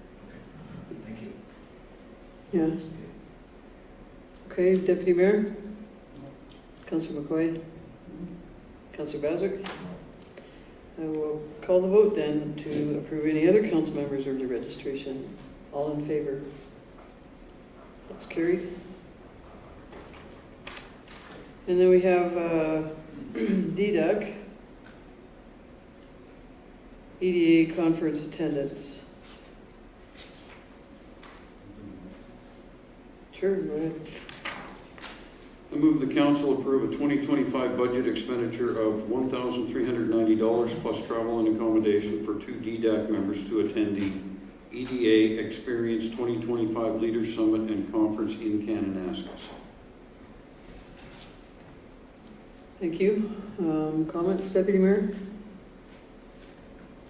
Do we have any idea what the plus travel and accommodation figures are? Well, travel is about $230. And accommodations are never cheap at EDA, but do you know, Ethan, is there someone that knows that? Same as last year, Yeah, it but, would be the or same as this year. last year, and I think that came out to, I mean, we could bring info on that back. I don't have it. I was just looking for a rough number, but if it's similar to last year, It would be very well similar received to by last the, year, economic development group.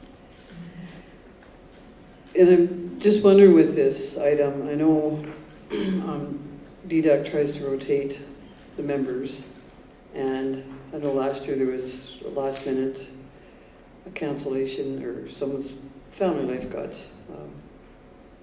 there was something that went on. And then I'm just wondering if for the experience, do we want to look to make sure that someone new goes in the place of that? Or if it isn't possible, do you just offer it to somebody on council to go to? Or do we care that there's, you know, the same DDAC member goes for 3 years? It's just out there because it happened last year and I'm not. Go ahead, Ethan. Yeah, what I'd recommend is, in that, a lot of times it's based on the individual people's availability. They do have that discussion, they know about, they do like to move it around, but sometimes availability of the members is at stake. I would recommend intermingling council going instead, because they have their own process for going to these things. If they like, all council members can go if they want to use their budget for that. So my recommendation would be to leave it at the discretion of the DDAC. If it's important to council that DDAC representatives go, then that would be my recommendation. You have a comment? So I'm on the DDAC committee, and absolutely, they look for new people to go, and you're right, last year something came up and the same person did go. But it's still valuable for that group, and there are several new members this year, probably 3, I think, or maybe, it's been a while since we met now.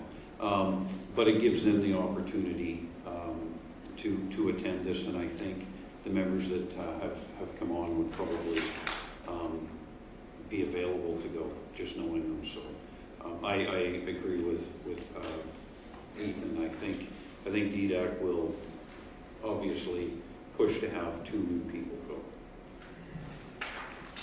Okay, so we have the motion to approve 2 members. Travel accommodation registration, I'll call the vote. All in favor? That's carried. We have item 8.10, amendment to council assignment listing. You amended, I think I made the last motion. What? I think I made the motion on Oh, no, we're amending the current chart, so it's a new motion. I can do this too. I don't care. Okay? I'll move that council approve the amended 2023-2024 council assignment list adding Councillor Williams to the agribusiness, and I'm not sure the whole title, and so agribusiness, agri-food, processing technology, I'm sure, et cetera, it is in the title, et cetera, committee with the Central Alberta Economic Partnership. That was actually on the website, so That's a The name of the ridiculous committee. title for a committee. interesting. Helpful. Somebody has to be the first to do that. Okay, any questions on that? None. Councillor Moore? Councillor Baswick? Councillor McCoy? Councillor Deputy Mayor? I'll call the vote then. All in favor? That's carried. We have correspondence and information. It is all listed there. And I do believe some of this will respond. So the motion should probably be to respond to the Reeve and to Mary Arjo and Penhold. And I did already respond to Chuck Wagon, so. Or we did. Luann did that. But that, and these aren't official items. So just saying, when I do respond, because I don't take remuneration for that, because these are just unofficial visits to the community. So we will respond to them. So the motion should read to accept it as information and then respond to the Reeve Albers and Mary Arjo. And what about the Pierre Ferguson? Well, I already did. It's Thursday night, No. that event.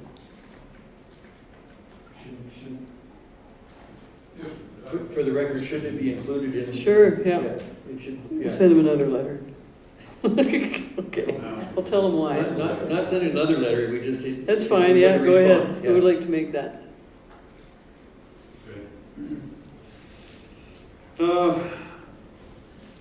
I move that council accept the correspondence provided as information, and that Mayor Hunter replied to Reeve Albers, Mayor Ferguson, and Mayor Yargo. Thank you. Any comments on that?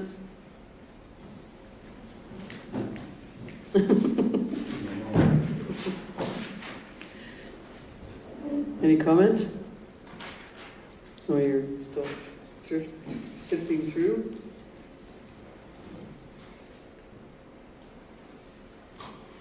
Councillor McCoy?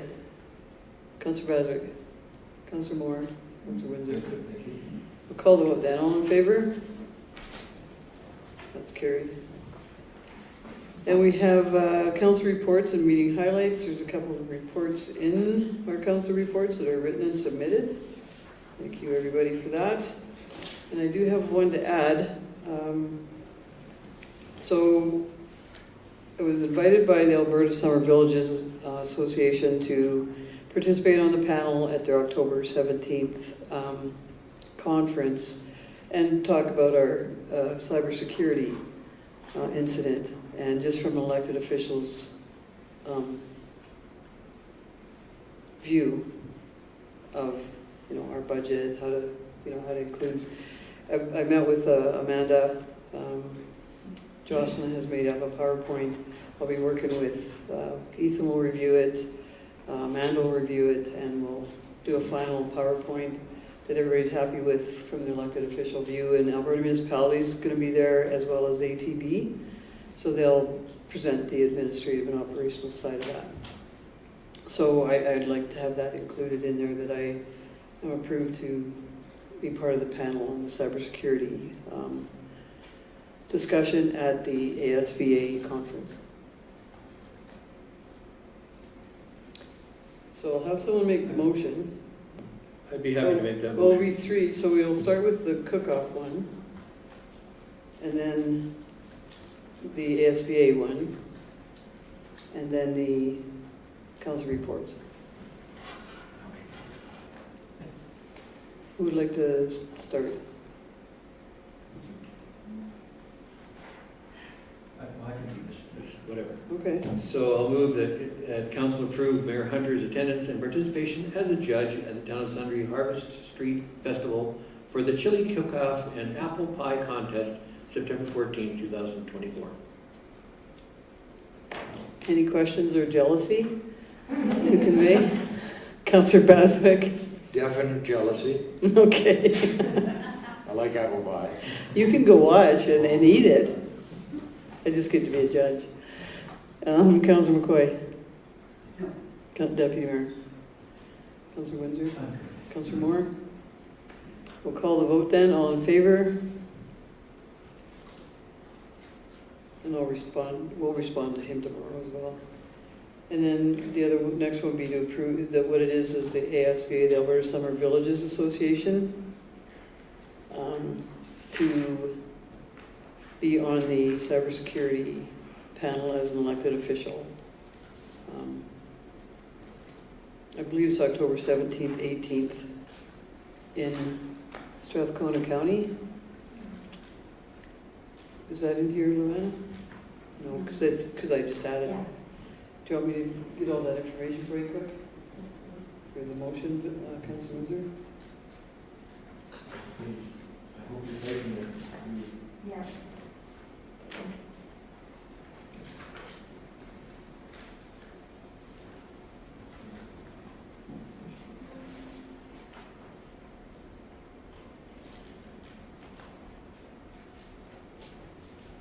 Apologies, should have this.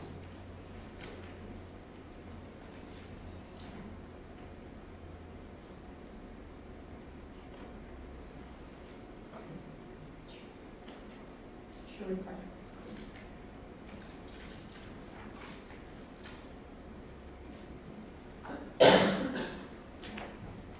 Okay, so it's in Sherwood Park, October 17th and 18th. But I'm just there the 17th. I'm not staying. And I don't live in a summer village. Sure. I think Luann already recorded it for us. Okay. Do you want me to punch it up or say it? Just read it. Okay, to approve Mayor Hunter's attendance of the Alberta Summer Villages Association annual conference and AGM on a panel regarding cybersecurity on October 17, 2024 in Sherwood Park, Alberta. Perfect. Well said. Questions, Councillor Windsor? Councillor Moore? Councillor Baswick? Councillor McCoy? I'm just curious what will you bring there? I'm a presenter just about our experience. Oh, for that. Mhm. Okay, yeah, no questions. Right, Deputy Mayor? No, I'm good. We'll call the vote. All in favor? That's carried. And I'll move to accept the council reports for August 27, 2024 as information once we have them. well, they are here. Yeah, but we get to do verbals too, don't we? That's a very good point. So, Councillor Moore, do you want us to start? Sure. I don't know if I reported on, I don't guess we didn't report the last special meeting. So on Canada Day, I served cake and beverages at the museum and then washed fancy china for hours. July 9th was our Didsbury Municipal Development Plan Council workshop. July 22nd, the board, the Waste Commission Board worked on the budget so that municipalities will have their numbers for their budgets. All updates regarding extended producer responsibility programs seem to show that they were unprepared for rural reality. Applications have been filed with Circular Materials, ARMA, stating the Commission's intent to opt out of the contracts, management, and operations of the recycling centers in Water Valley, Didsbury, and Sundre. We had a special council meeting July 25th, and Mountain View Seniors Housing meeting on August 22nd. So the key messages aren't available yet, but there is some good news. The Lodge Assistance Program that helps seniors lodges across Alberta to provide rooms, meals, housekeeping services, and recreational opportunities for independent low-income seniors.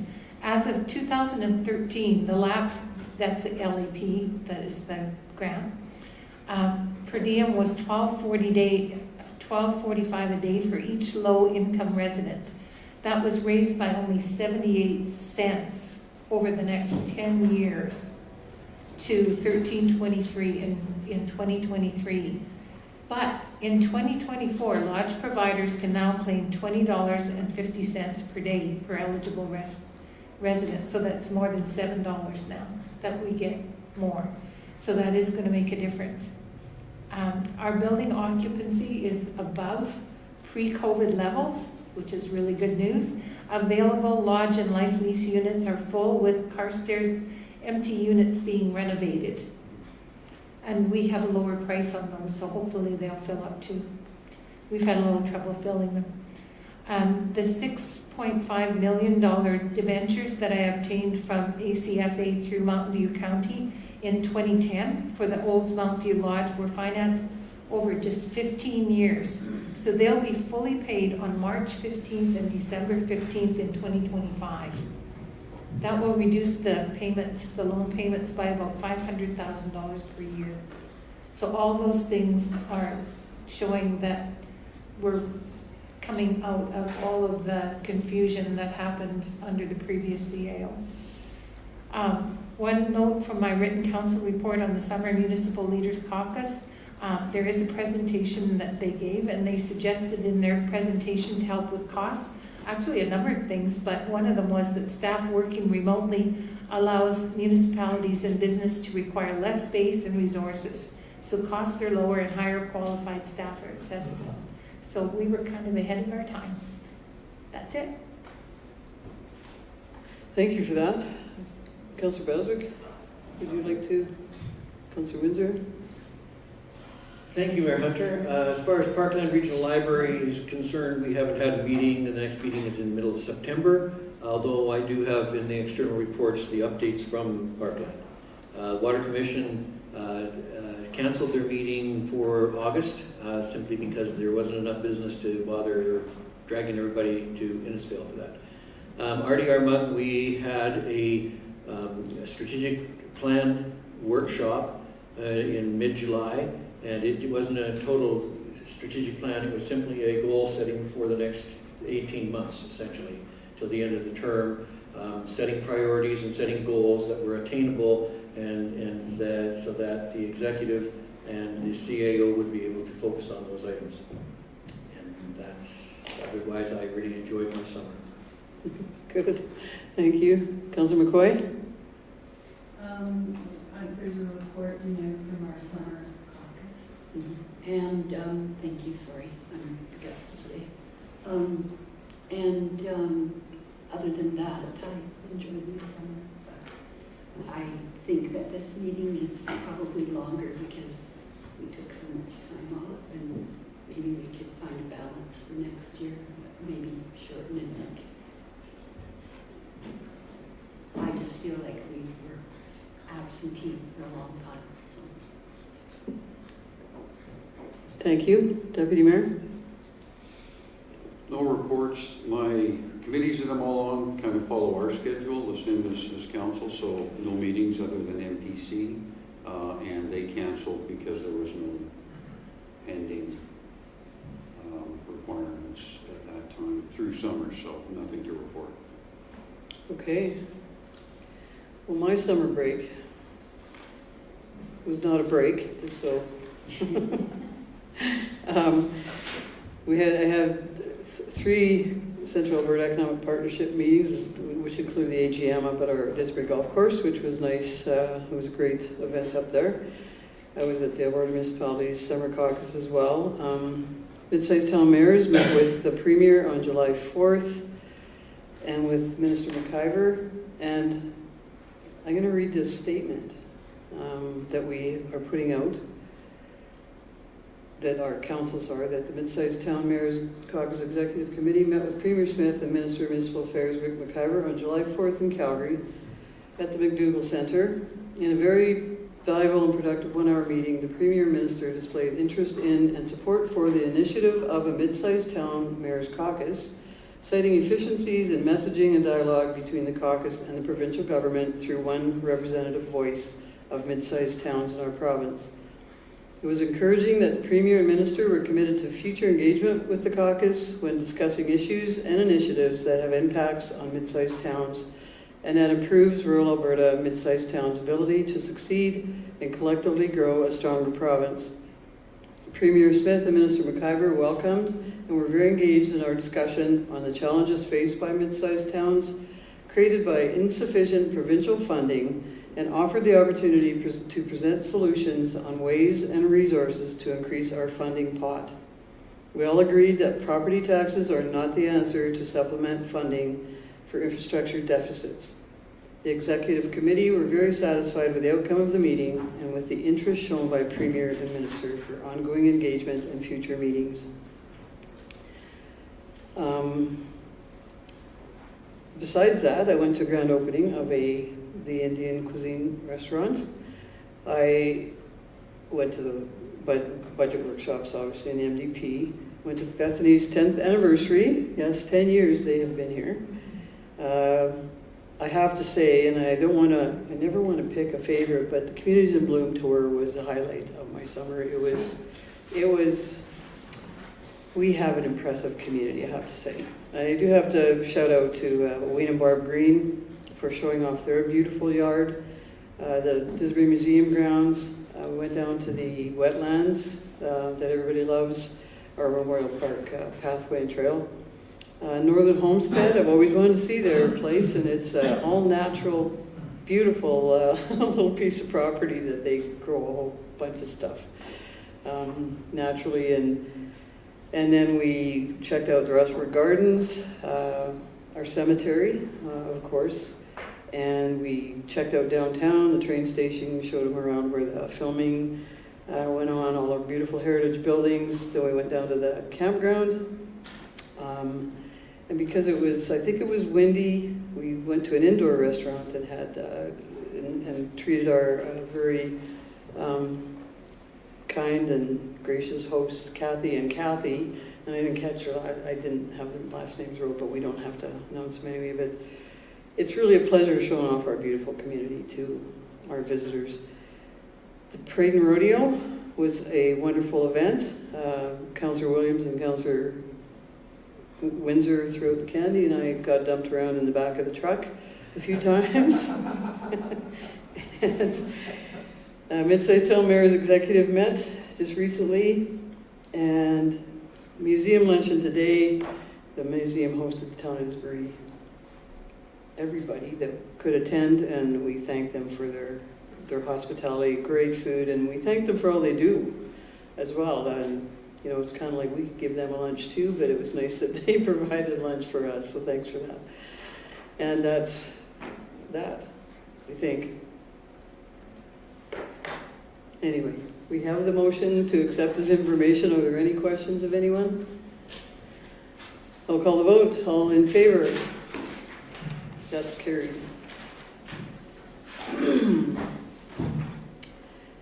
We have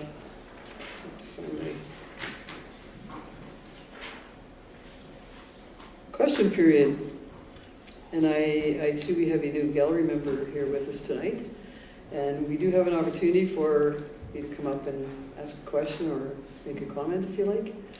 I appreciate that. I don't really have any questions. I was just here to listen about the road closure for development of Bella Rosa. So I appreciate that that has been allowed. And yeah, thanks for allowing me to listen. Thanks for all the chairs. Surprised. Friends next time. Then you could have put your feet up and everything. I could have laid So down. thanks. That would be a bad sign for us, though, if you lying down. Thanks for coming. And we hope you learned some other things about your community as well. So I will call for meeting then to go, or meeting a motion to go closed at 8:10 p.m. Oh, no. I already passed that, so I'd like to entrust in sake of time. I know we're well ahead, but that doesn't mean we will stay well ahead. Unless anybody really wants to pick a highlight, we will entrust. Yes. Okay. Did you have one that you wanted to pick out? Was it the Bella Rosa Road closure? Just okay.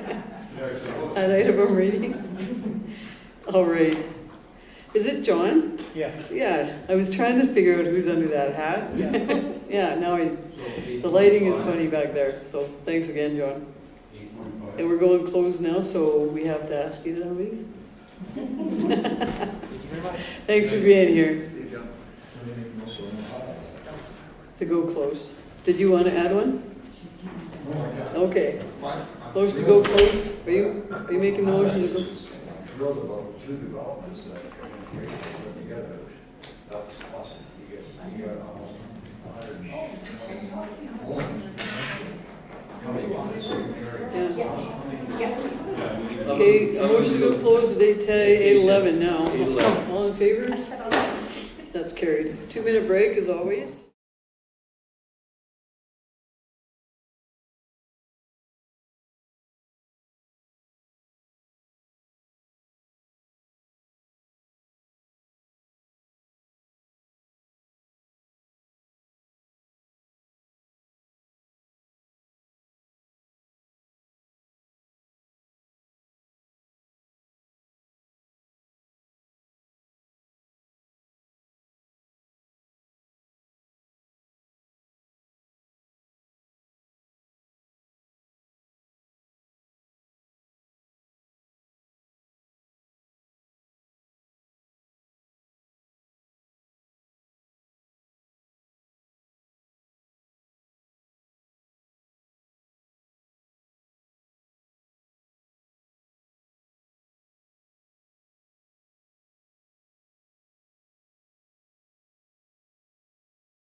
Oh, ready? Yep.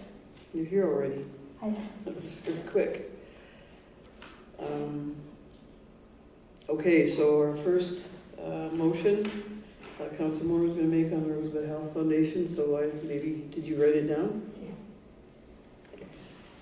I move that council approve payment of the outstanding legal costs for Rosebud Health Foundation regarding an outstanding physician loan.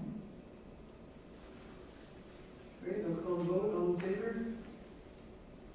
That's carried. Council Moore is going to make the draft budget survey. Yeah, thank you, Mayor Hunter. I'll move that council accept the draft budget survey questions as amended. All right, call the vote. All in favor? That's carried. The filming in Disbury update, Deputy Mayor. I move the council accept the filming in Didsbury update as information. Call the vote. All in favor? That's carried. And the organizational update, Councilor McCoy. The council accept the organizational update as information. All right, call the vote. All in favor? That's carried. And Motion to move those. a motion to defer item 12.5, 12.6, and 12.7 to the next scheduled council meeting. Do you want to make that? Yeah, Deputy Mayor. Should we capture that?